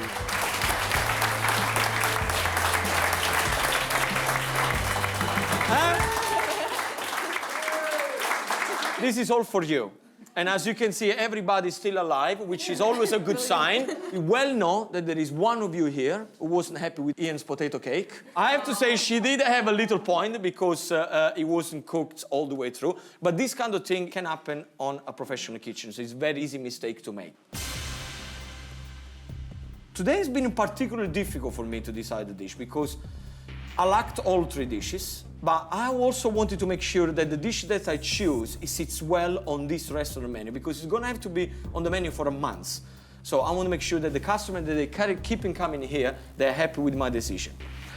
So today, the winner of There Is No Taste Like Home is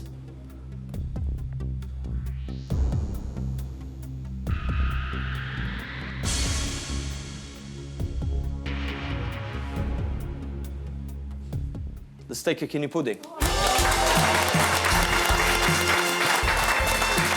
here!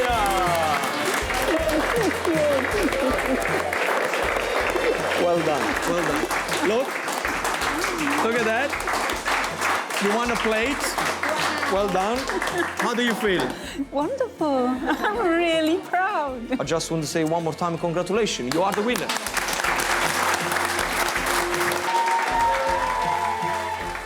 My grandmother would be absolutely thrilled with today. I think she might even have been proud of me. My mum's extremely proud of me. She kept smiling at me all the way throughout. She think it tasted really good. So yeah, really proud. Well done, Sarah. Well done, Sarah. Looking how much effort Sarah put into it because she had most to do. She pulled it off, and I think it was the right result. What an amazing result for Sarah. Well done, because I absolutely loved her steak and kidney pudding. Unfortunately, that's it for today. But don't forget to join me next time as I'm going around in Great Britain to find more talented home cooks, all eager to prove that there's no taste like home. Well, if you want to try the dish yourself, or perhaps you want the details of the recipes featured on today's show, the only thing you got to do is go to itv.com/food. Every day on There's No Taste Like Home, Chef Gino DiCampo will take 3 family cooks and the recipes that have been passed down through their families from generation to generation, out of the home and into a professional kitchen. Okay, come on, come on. Together they'll serve up their treasured dishes to paying customers, and the winning dish, judged by Gino, will be added to the restaurant's menu for a month. A happy cook makes beautiful dinners. To prove that there is no taste like home. On today's show, a North Yorkshire speciality that's been feeding members of a farming family for 4 generations. We needed a dish that could take to the fields when it was threshing time and harvest time. An Arabic recipe from the 1920s that brings back memories of Kuwaiti grandparents. The thing it really reminds me of is going to visit my grandmother and grandfather. We'd go there quite often for like Sunday lunch, and the smell of like the dried lime and the cumin and all these smells. And a Sardinian fish dish that dates back 80 years and was the staple diet for a family of fishermen. We always had fish in the family. Fish for breakfast, fish for lunch, fish for dinner.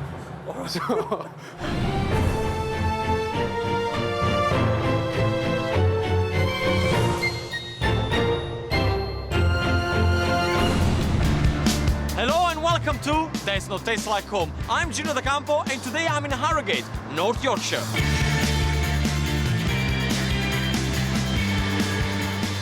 This town has rich tradition for food and drink, famous for its tea room, Harrods Far Water and of course, Farrah's Toffee.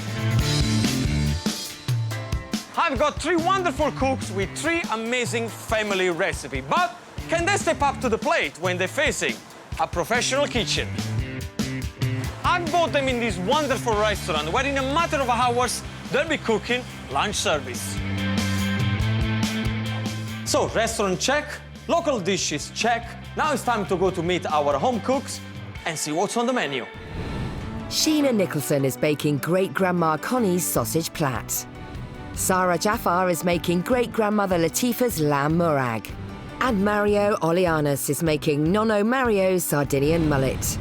Guys, welcome to the restaurant, and of course, look at that, our professional kitchen. How do you feel? Good, good. Bit nervous, but good. We need to get on now with all the preparation, make sure that you're ready, okay? Because your dish is going to have to look absolutely perfect on a plate. So off you go, that's the kitchen, and keep smiling, enjoy, enjoy. I think they look nervous. Nervous or not, let's find out how our first cook makes her dish at home. Sheena Nicholson is a 56-year-old caterer from North Allerton, whose 3 grown-up children have flown the nest. In their place are her 2 faithful companions, Bob and Harvey. On the menu today is her family favourite, great-grandma Connie's sausage Plait. Whenever Sheena cooks this meal, it reminds her of her childhood growing up on Old Blackberry Farm. Her great-grandma Connie used the farm's fresh produce to create this hearty dish. I'm going to make Grandma Connie's sausage Plait. I feel quite privileged in the fact that I can cook this dish and that I'm allowed to serve it and cook it and that my family, my friends enjoy it and that we managed to keep it going over the years, really. Great heritage. First I chop up an onion very finely and do the same with some local close-cut mushrooms. I started making this dish when I was about 7, I attempted it. And about 10 I had it sort of perfected, really. And it was expected that I had the tea ready. You want it so that your onions are cooked. The mushrooms will cook within the dish, but just nice like this gives it a flavour if you cook them together. Traditionally, my grandmother would have used short crust pastry. I'm using puff pastry. The thing is, with the puff pastry, it's great, it's economical, and it saves a lot of time. There we go, we're about at the right size there. If you keep it into a rectangle shape like that, it's much easier to work. When the mushrooms and the onions are ready, I place them down the centre of the pastry, ensuring it's all nicely in place and neat. Next, take a local high-quality black pudding, crumble it up and place it on top of the cooked vegetables. The black pudding traditionally used to be made on the farm, so it would be very good quality and it would be quite freshly made. It was nice. I mean, these days we obviously have to buy it in, but we do try and buy it locally. So hopefully the quality is similar, but it won't be exactly the same. Your sausage meat, make into a long sausage type shape and put it on top of it, fairly even if you can do. Traditional type sausage meat is the best. Then your Wensleydale cheese is crumbled on top of that. And I'm now going to sprinkle on some fresh sage. Generally they used to make quite a bit, that would be almost like 8 slices on here. 4 you'd have for your tea on an evening, the next 4 you'd have the next day for your lunch.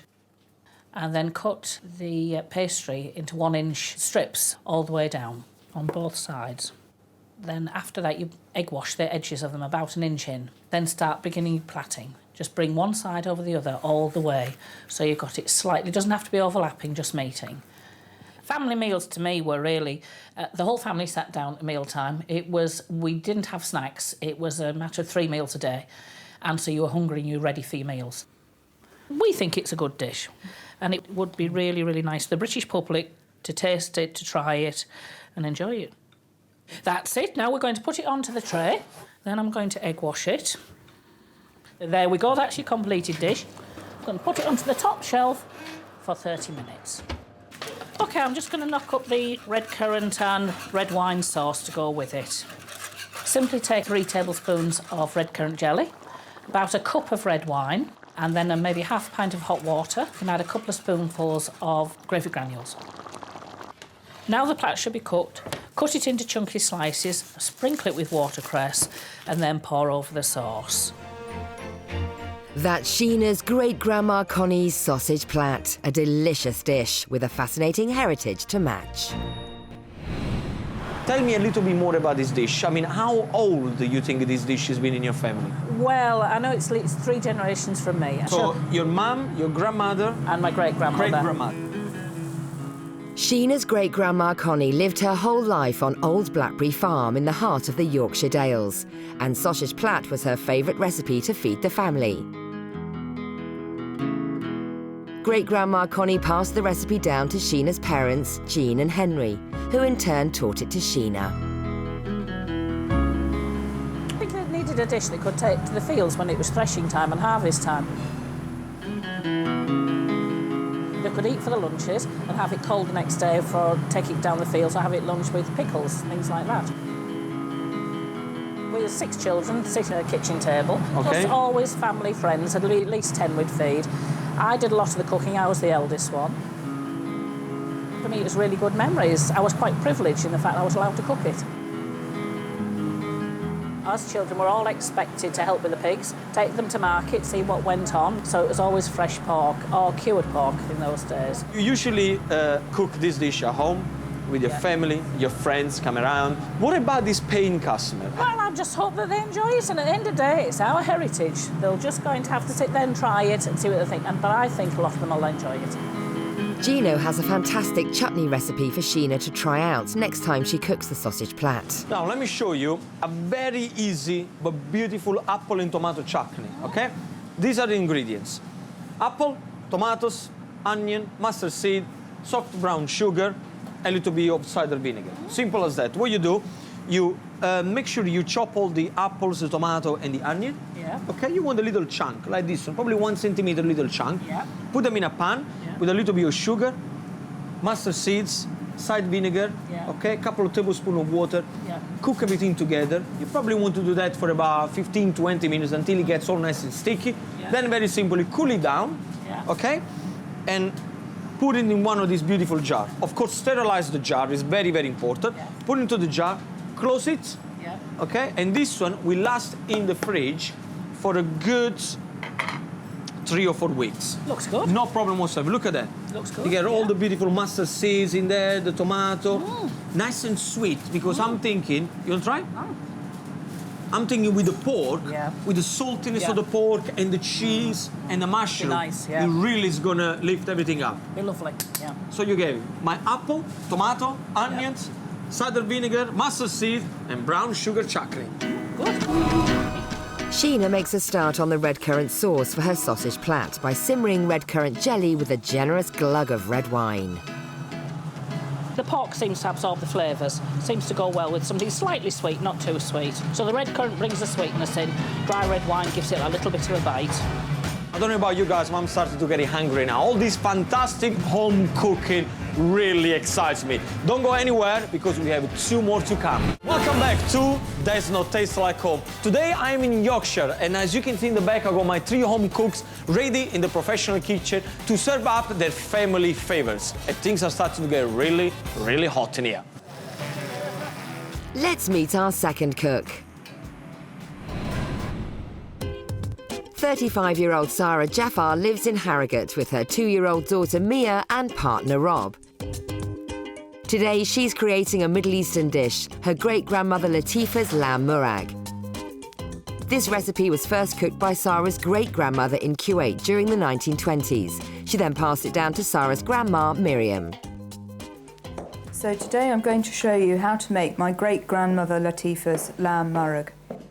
First of all, I'm going to take these cardamom pods and I'm just going to bash them a bit. Then put the seeds along with the cumin seeds, coriander seeds and allspice berries into a pan to toast.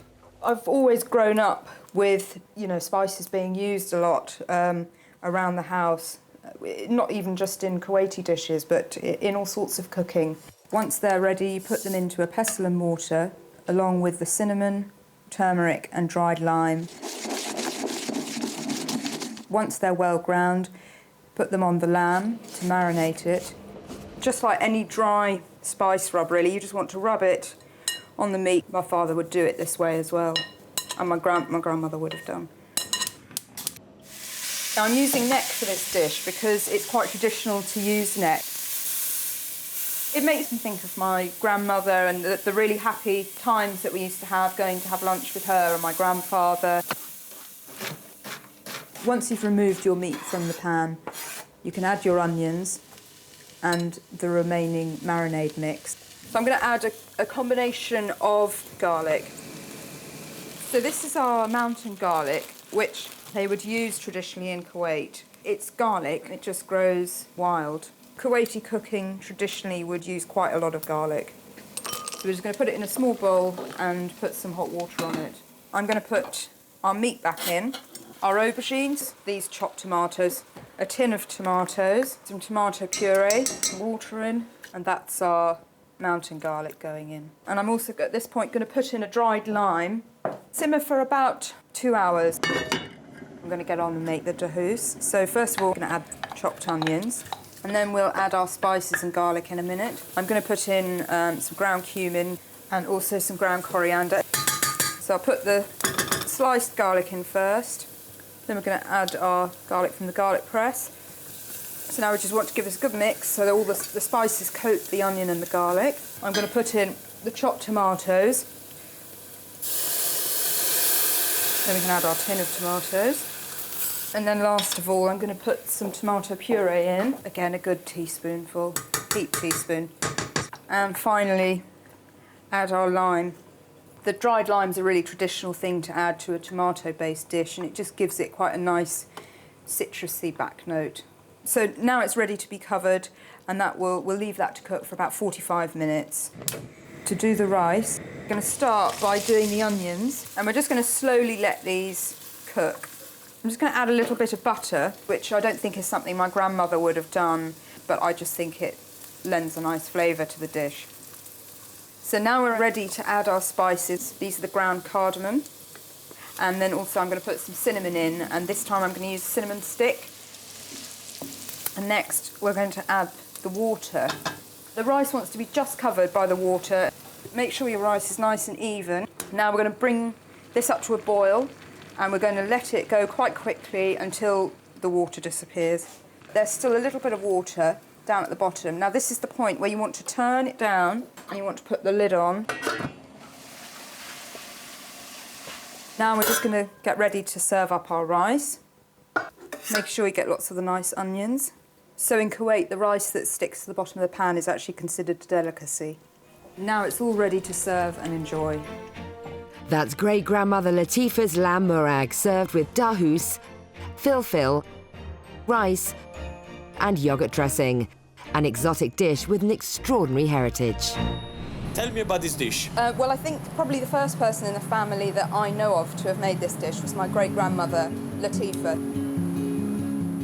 It was actually Sarah's grandmother, Miriam, Latifa's daughter, who Sarah remembers as the real champion of this special family recipe. It was just using up the food that they had around, and obviously this uses lamb neck, which is, quite a cheap cut. Spices, of course, very Middle East. Partly for seasoning and partly for preserving the meat. To make in the hot country, obviously things go off much more quickly, so that's one of the reasons they use quite a lot of spices. Sarah's grandmother Miriam met and married Khalid, Sarah's grandfather, in Kuwait in the 1930s. He was appointed the Kuwait ambassador to the United Kingdom in the 1960s, and they came to London, bringing this dish with them. The thing it really reminds me of is going to visit my grandmother and grandfather. They, as much as they're from Kuwait, they used to live in London like 6 months of the year. We'd go there quite often for like Sunday lunch, and the smell of like the dried lime and the cumin and all these smells. I've never had the privilege of cooking with my grandmother, so I don't know exactly how she did it, but inevitably my mother will have changed it a little bit. I use a lot more spice, she says, than she does. I think because my father does it like that, and maybe I just sort of have picked it up from that side of the family. You know, my mother's English, they're a bit more conservative. Okay, I'm really looking forward to try this, I have to say. Oh, good. Sarah sets to work grinding and blending her spices. As service draws near, our three home cooks really have their work cut out, recreating their family favourites for the first time in a professional kitchen. Each cook is hoping that Gino might pick their dish to take pride of place on this restaurant's menu for a month. I just met two very passionate cooks with great recipe, plenty of history, but you know what? I have one more to go. So how does our final cook make his dish at home? Mario Olianas is a 28-year-old delivery driver who lives in Leeds with wife Sonia and sons Raphael and Lawrence. Mario's grandfather, Nonno Mario, was a fisherman in Sardinia who would set out to sea on a Monday and then return home on a Friday. Whilst at sea, Nonno Mario's mullet cooked in a bag recipe was the crew's favourite. We started preparing the mullet. This method is like my dad and my grandfather used to do it. And he just basically for keeping all the juice and the goodness of the fish inside the bag. Little parsley, lemon zest for to give it acidity, garlic, drizzle olive oil and white wine, and just wrap it up and we bang it in the oven. A drop for the cook. The dish what I used to eat when I was a little boy is really important to pass down to to the kids. And now we're just preparing the base for the mussel. It's really simple and plain. It's just shallot, garlic, parsley. It's a really simple dish to do and really healthy, and it's a really good twist to fish and chips. It's still fish and chips, but with a twist. Next, we add the clean mussel on the pan with a splash of white wine. And we just leave it then for 5-10 minutes. So now the potato and the courgettes I cook every day. My wife, she's not that good. A couple of dishes, but no. I always remember this dish when I was a little boy because, being my grandfather being fisherman, we just used to eat this dish or other dish like every single day. Basically, it's peeling the potato and slice the courgette. So we can start to line the potato first. Just roughly lay them one on top of each other. The courgette, they can be even just roughly pulled, so because they release quite a lot of juice. Potato, courgette, is basically similar to Italian lasagna. That is the pecorino stagionato. It's the traditional sheep cheese from Sardinia. My dad used to do like a swap. He used to give the fish, and the guy used to give him the pecorino. Just grate it on the oven top. Basically just normal vegetable stock, and just put it over the potato. What we're gonna just do, just put it in the oven, 180 for about an hour. If it's nice and soft in the middle and crispy on top, it's done. Now it's time to serve up. That's Grandpa Mario's Sardinian mullet with potato and courgette bake and mussels, a delicious Mediterranean dish. Now, tell me a little bit about this recipe, because I'm really interested. A good old-fashioned Italian recipe. My grandfather used What's to his name was? Mario. I used to go fishing and come back, just grab all the fish, go back home and just cook. Straight from the sea. Yeah. That's the most beautiful thing. My grandfather used just cook the fish in the bag. The mussel was separate, and we put it all together. Was he putting wine as well? Yeah, of course. My father is still a fisherman, and when I go on holiday, I'm with him 2 weeks just fishing. When I was a little boy, I was ashamed of my father being a fisherman, because all my friends were there, who was the top solicitor, who was the fish. But just now, because I'm growing up, I realize I'm just so proud of his job. It's fantastic. Lots of people, they pay lots of money to do that kind of life. We always had fish in the family. Fish for breakfast, fish for lunch, fish for dinner. So, it's come back after school, Mom, what's for dinner? Oh, Fish. Papa, fish. Does your son cook the fish? Oh, definitely. He's already learned how to cook, go the fish, scale it. He's already handled the fish. He's got no problem at all. So he can actually gut the fish? Yeah. What I want you to do for me now, I would like you to show me, okay, how do we know when you get a beautiful, fresh fish? What are the things that we need to look for? Okay. First thing, the eyes, nice shiny eyes. And the second thing, the smell. If the fish start to smell, it's all. I always say, if fish. the fish smells of the sea, it's fresh. You are on a winner. Definitely on a winner. With only 2 hours to go before service, the pressure is really beginning to show. Our 3 home cooks are busy preparing their dishes, this time for a restaurant full of paying customers. Sheena has made a great start with her great-grandma Connie's sausage plat, but knows there's still a long way to go. OK, so far, got all the sausage plat made up, it's going to be put into the oven soon, so hopefully I should be on the ball. Sarah is trying to get to grips with a professional gas range. Unused to cooking on such a grand scale, she's in real danger of burning the lamb, which would spell disaster for her great-grandmother Latifah's lamb Murrag. It's really difficult to get the heat right. It's either like really low or really high. And I was using a small pan earlier, and that's a nightmare because it's a big gas ring, and so the flame just goes either side of the pan and not kind of underneath. Mario will be serving his grandfather Mario's Sardinian mullet as fillets rather than whole fish. So far, he seems happy with his progress, but during service, he will be under the most pressure as his dish must be cooked to order. I'm getting there, I get it there. I'm just wrapping the fish up now, ready to put in the oven when the customers start to order. I'm fine. So the menu is complete for today. 3 great cooks, 3 amazing recipes. Now the only thing we have to do is to serve them to the people of Yorkshire. Welcome back to That's No Taste Like Home. Today I'm in Yorkshire, where I found 3 amazing cooks with recipes to die for. Very soon this beautiful restaurant is going to be filled with paying customers, and my job now is to go back to the kitchen and check on my home cooks. But before I do that, let's remind ourselves what's on the menu today. Sheena Nicholson is baking her great-grandma Connie's sausage plat, a dish with a real rural pedigree that's fed generations of farming folk for nearly a century. Sheena is quietly confident. Well, I just hope that they enjoy it, and at the end of the day, it's our heritage. They're just going to have to sit there and try it and see what they think, but I think a lot of them will enjoy it. Sarah Jaffar is cooking her great-grandma Latifah's lamb Murrag, served with dahous, filfil and yoghurt dressing. This Middle Eastern recipe travelled to London in the 1960s, and its blend of spices and rich aromas reminds Sarah of her Kuwaiti ancestry. It makes me think of my grandmother and the really happy times that we used to have going to have lunch with her and my grandfather. And Mario Olianos is making Grandpa Mario's Sardinian mullet with potato and courgette bake and mussels.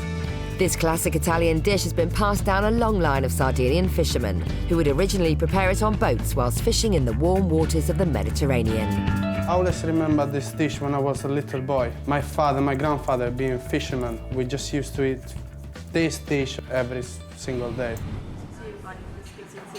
It's almost lunchtime, and as the waiting staff busy themselves putting last-minute touches to the dining room, in the kitchen, our 3 home cooks are flat out, trying to get their dishes ready for service. It's actually a lot more difficult than I thought it was going to be, because just getting the hang of these stoves, and I mean, I'm on my tiptoes to reach that pan at the back, and the pans are massive, and it's just completely different to cooking at home. I mean, I've cooked for sort of up to 10 people before, but this is just like on a mega scale, really. Hoping they'll enjoy it as much as we did, and also the fact that it's timed and it's cooked properly. I'm getting there, I get it there. I'm just wrapping the fish up now, ready to put in the oven when the customers start to order. Tell me what you're doing now. I've put in some red currant jelly. Okay. I've let it melt. I've put in a bottle of red wine. Just wants a little bit of adjusting. Think? Not too bad. Not too bad. Wants a little bit of adjusting, but we'll see how we go on with it. Wants a little bit more simmering down, I think. Yeah. Okay. I like that. good. I think it needs to be thicker. Yeah, I'll simmer it down and bring it down a bit. Probably it's a little too sweet to me. Yeah, I think so, yeah. So maybe what we need to do, I mean, Yeah. you know, this is That's your fine, recipe. yes. I would slightly, with a little bit more salt and pepper. I'll tell you why. Because then you have a good balance of savory. When it's too sweet, it's not really good. No, it'll knock the flavours in the It will others, knock won't the... it? Yeah, exactly. No, brilliant. Will do. You know exactly what you're doing. Thank you. Super Mario! Hey, Gino. What's happening here? I'm just preparing the fish, you know, al cartoccio. Okay. So just... So this is the portion? That is the portion, single portion for the customer. So this is going to be a quite difficult one because you're going to have to think how many, you're going to have to guess how many. I'm going to start, I think, with 2 or 3.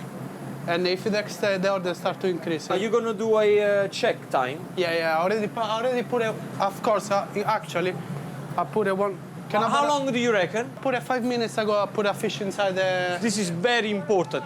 Very important is to get this fish right, because fish is such a delicate ingredient. If we get it wrong, if it's gonna get dry, I'm gonna have to send it back because you just don't get the best out of it. See what's happening here? The flesh of the fish is still pink, hasn't changed the color. Of course, if you're serving sushi, this is perfect. That's perfect. But we are not doing sushi, Mario. We do Definitely Italian no food, sushi. no sushi. Okay.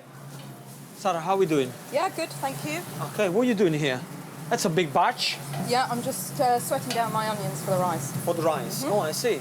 Is it difficult to do it big batch compared to when you usually do it for 4 or 5 people? I'll tell you later. Have you ever tried to do it for 20, 30 people? No. Okay, so we have the onion doing for the rice. Yeah. What's happening after? Okay, over here we've got our tomato sauce. Let me see the top. Can I? Yeah. The beautiful tomato sauce cooking down, reducing. What have we got here? We've got our Murrag. Look at that. Everything bubbling away. Yep. You know the thing that I was surprised? You haven't salted the aubergine at all. No, I didn't. No. You just leave them like that. You don't salt them, you don't roast them, you don't fry them. No. Just the way they are in. Absolutely. I have done it with them fried before, and actually I think what happens is it's a bit oily.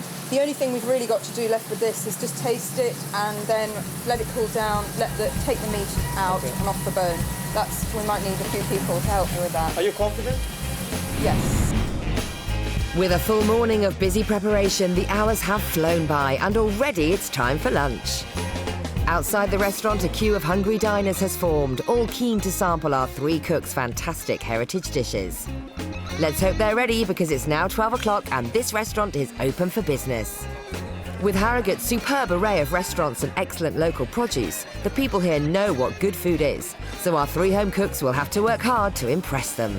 I think it's a really interesting variation between traditional English, Mediterranean and further afield. I think the menu today is quite diverse, all from different sort of regions. Each one sounds really appealing. Good afternoon, ladies. Can I leave you with the menus to have a look through? Now, before we start, what I want you to do is to serve me up 1 portion of your dish on a plate, just exactly the same way you would serve it to the customer. Okay? I have to try it and I have to see the presentation. It's very important because I need to make sure that it looks perfect. Okay? So everybody back to the station and bring me back a plate as soon as possible.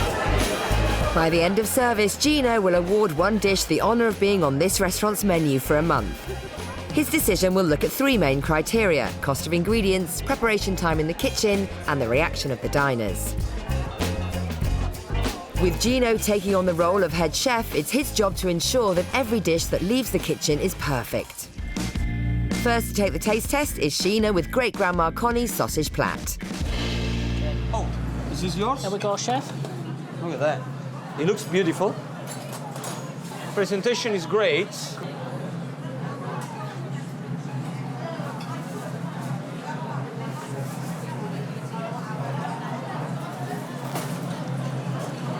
Good. Wow. This dish is amazing. Well presented. Thank you. It's cooked really well. Thank you. The puff pastry is perfect.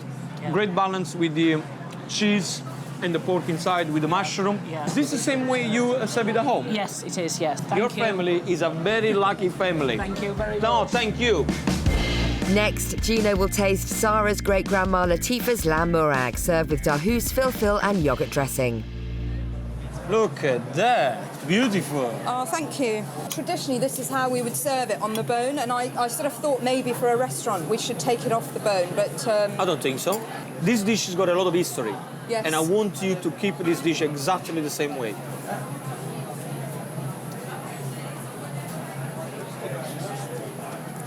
Is it good? It's well balanced, so you got the spices absolutely right. It looks good. And if I want a little kick of chili, I got it on the side. Yeah. Tell you something, this is a good dish. Oh, thank you very much. That means a lot. Thank you. Oh, yummy. And finally, it's Mario's turn with his Grandpa Mario's Sardinian mullet, served with potato and courgette bake and mussels. Beautiful dish. Look at that. Yummy.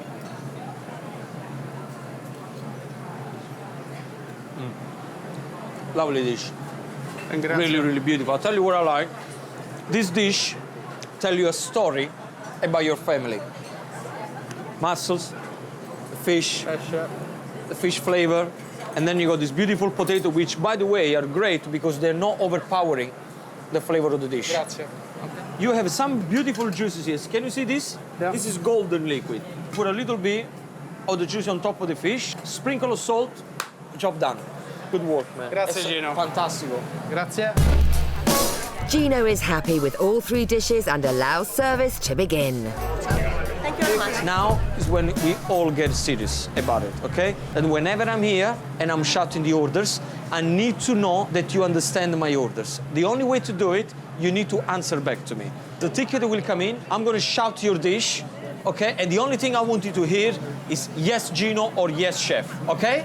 Yes, if chef. you need a certain amount of time to finish off your dish, just tell me, Gino, 1 minute. 30 seconds, 20 seconds, keep me update all the time. What can I get for you? If I start with you, if that's all right?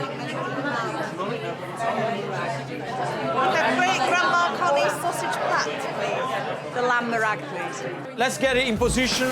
We got a ticket coming in. Let the theater commence. Okay, guys, first 3 table in. 1 fish, 1 lamb, 1 pork. Yes, chef. Come on. Then can I have 3 more lamb? Yes, chef. And can I have 3 more fish? Sì, Gino.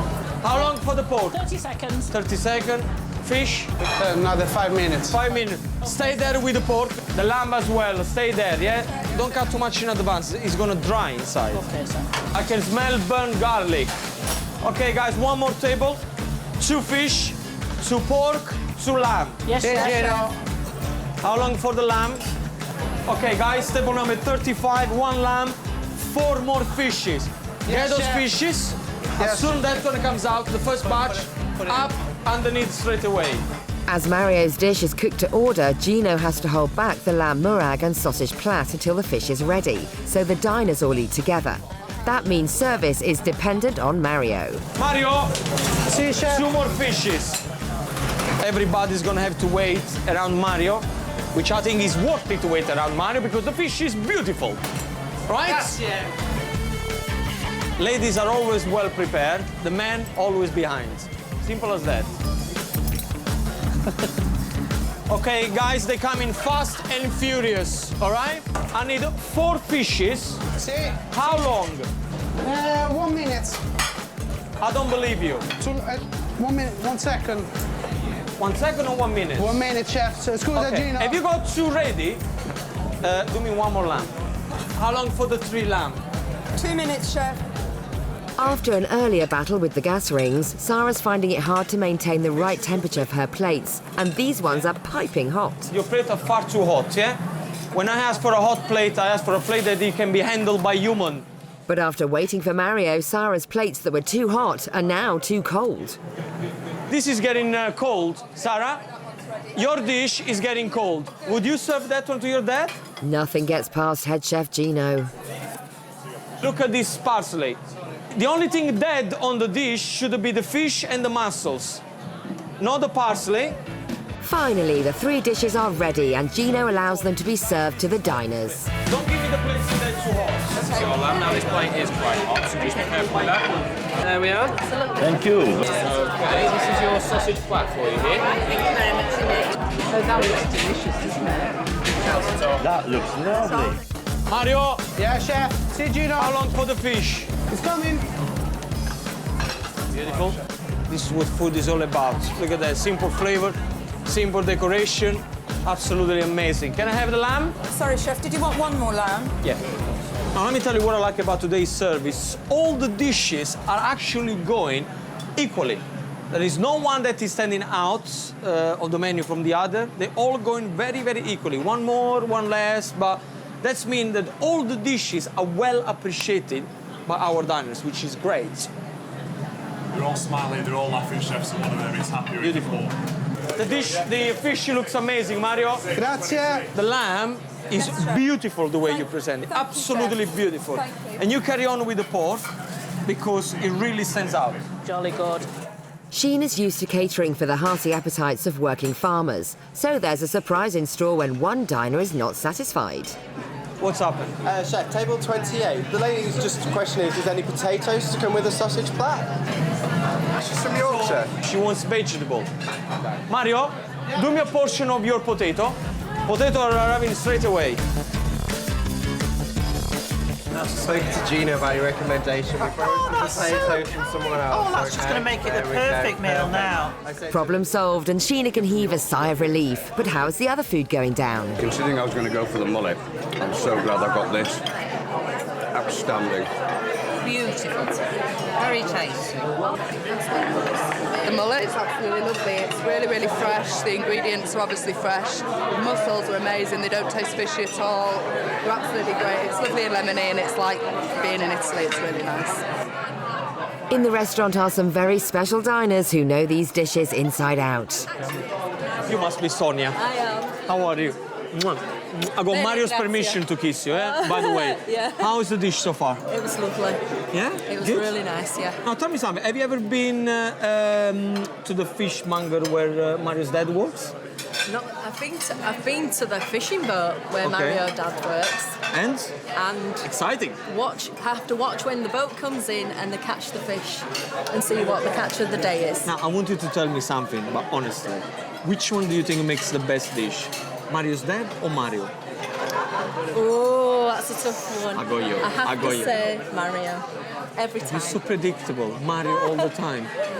How are you? Good to see you. Oh, what a pleasure to meet you. What a pleasure. I heard a lot about you. I heard a lot about you and your beautiful dish.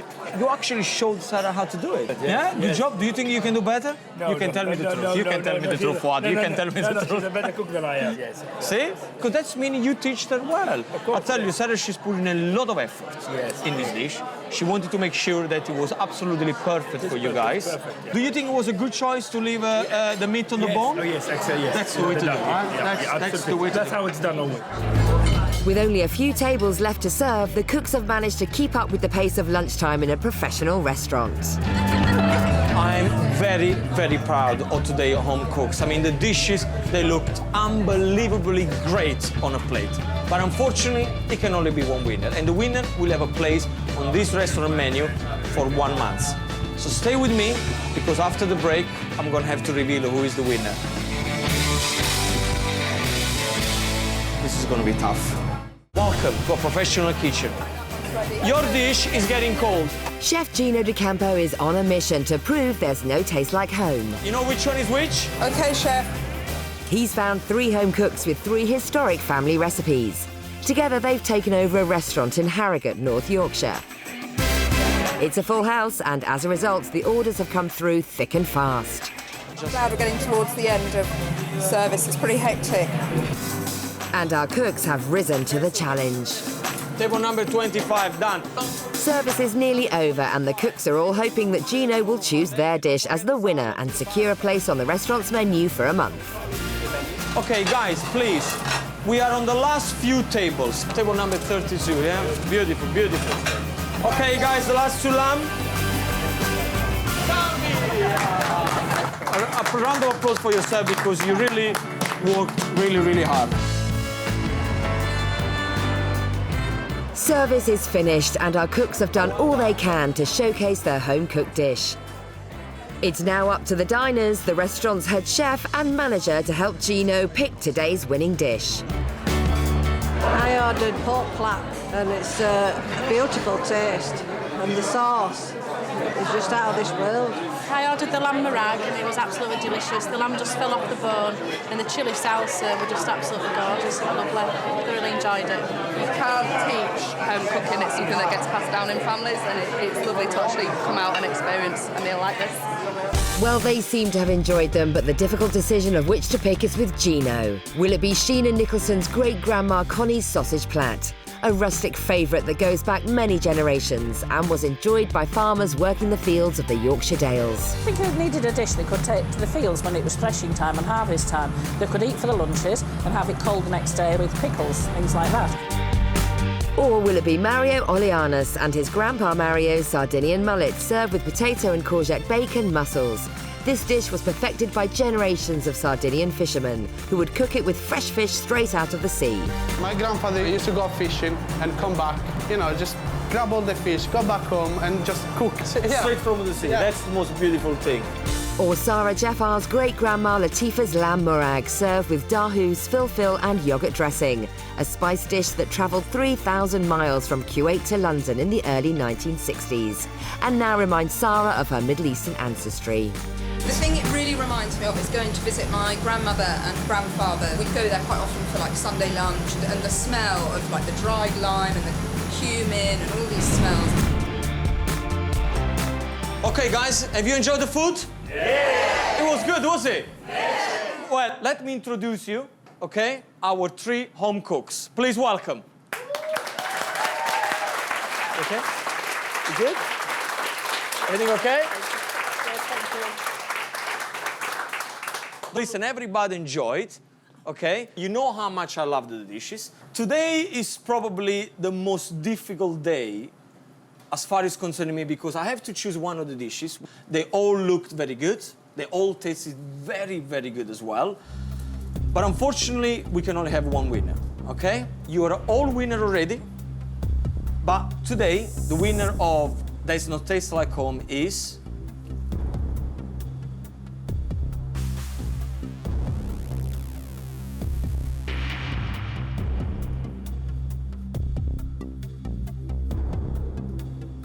the sausage plate. Thank you! Brilliant! Thank you so much! Oh, thank you! Oh, it's wonderful, thank you so much! Oh, I'm thrilled, thank you. Are you happy? Oh, over the moon. Come on, it was unbelievable!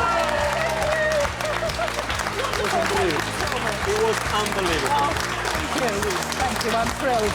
Grandma Connie will be proud. Oh, I'm absolutely thrilled. I'll just love it if the British public get to know this dish, try it, taste it. Good quality ingredients, not too expensive for all the family. I'd be absolutely thrilled. Part of our heritage. My grandfather and my father, they should be well happy. I'm sorry my grandfather is not anymore with us anymore, but I'm sure he will be happy. It's been a great experience to be in the professional kitchen, and you know, I don't think I'll be rushing back to one, quite honestly. It's really hard work, but I've loved every minute of it. It's been great. Well, congratulations to Sheena and the pork plat. I absolutely loved it. Guys, join me next time as I continue my journey across Great Britain to find more home cooks with fantastic family recipes, just to prove that, as always, does not taste like home. Well, Grandma Connie would say, "Hey, by gum, lass, you've done it well, you've done well." Now, if you want to try the winning dish yourself, or perhaps you want details of the recipes featured on today's show, the only thing you're going to have to do is to go to itv.com/food.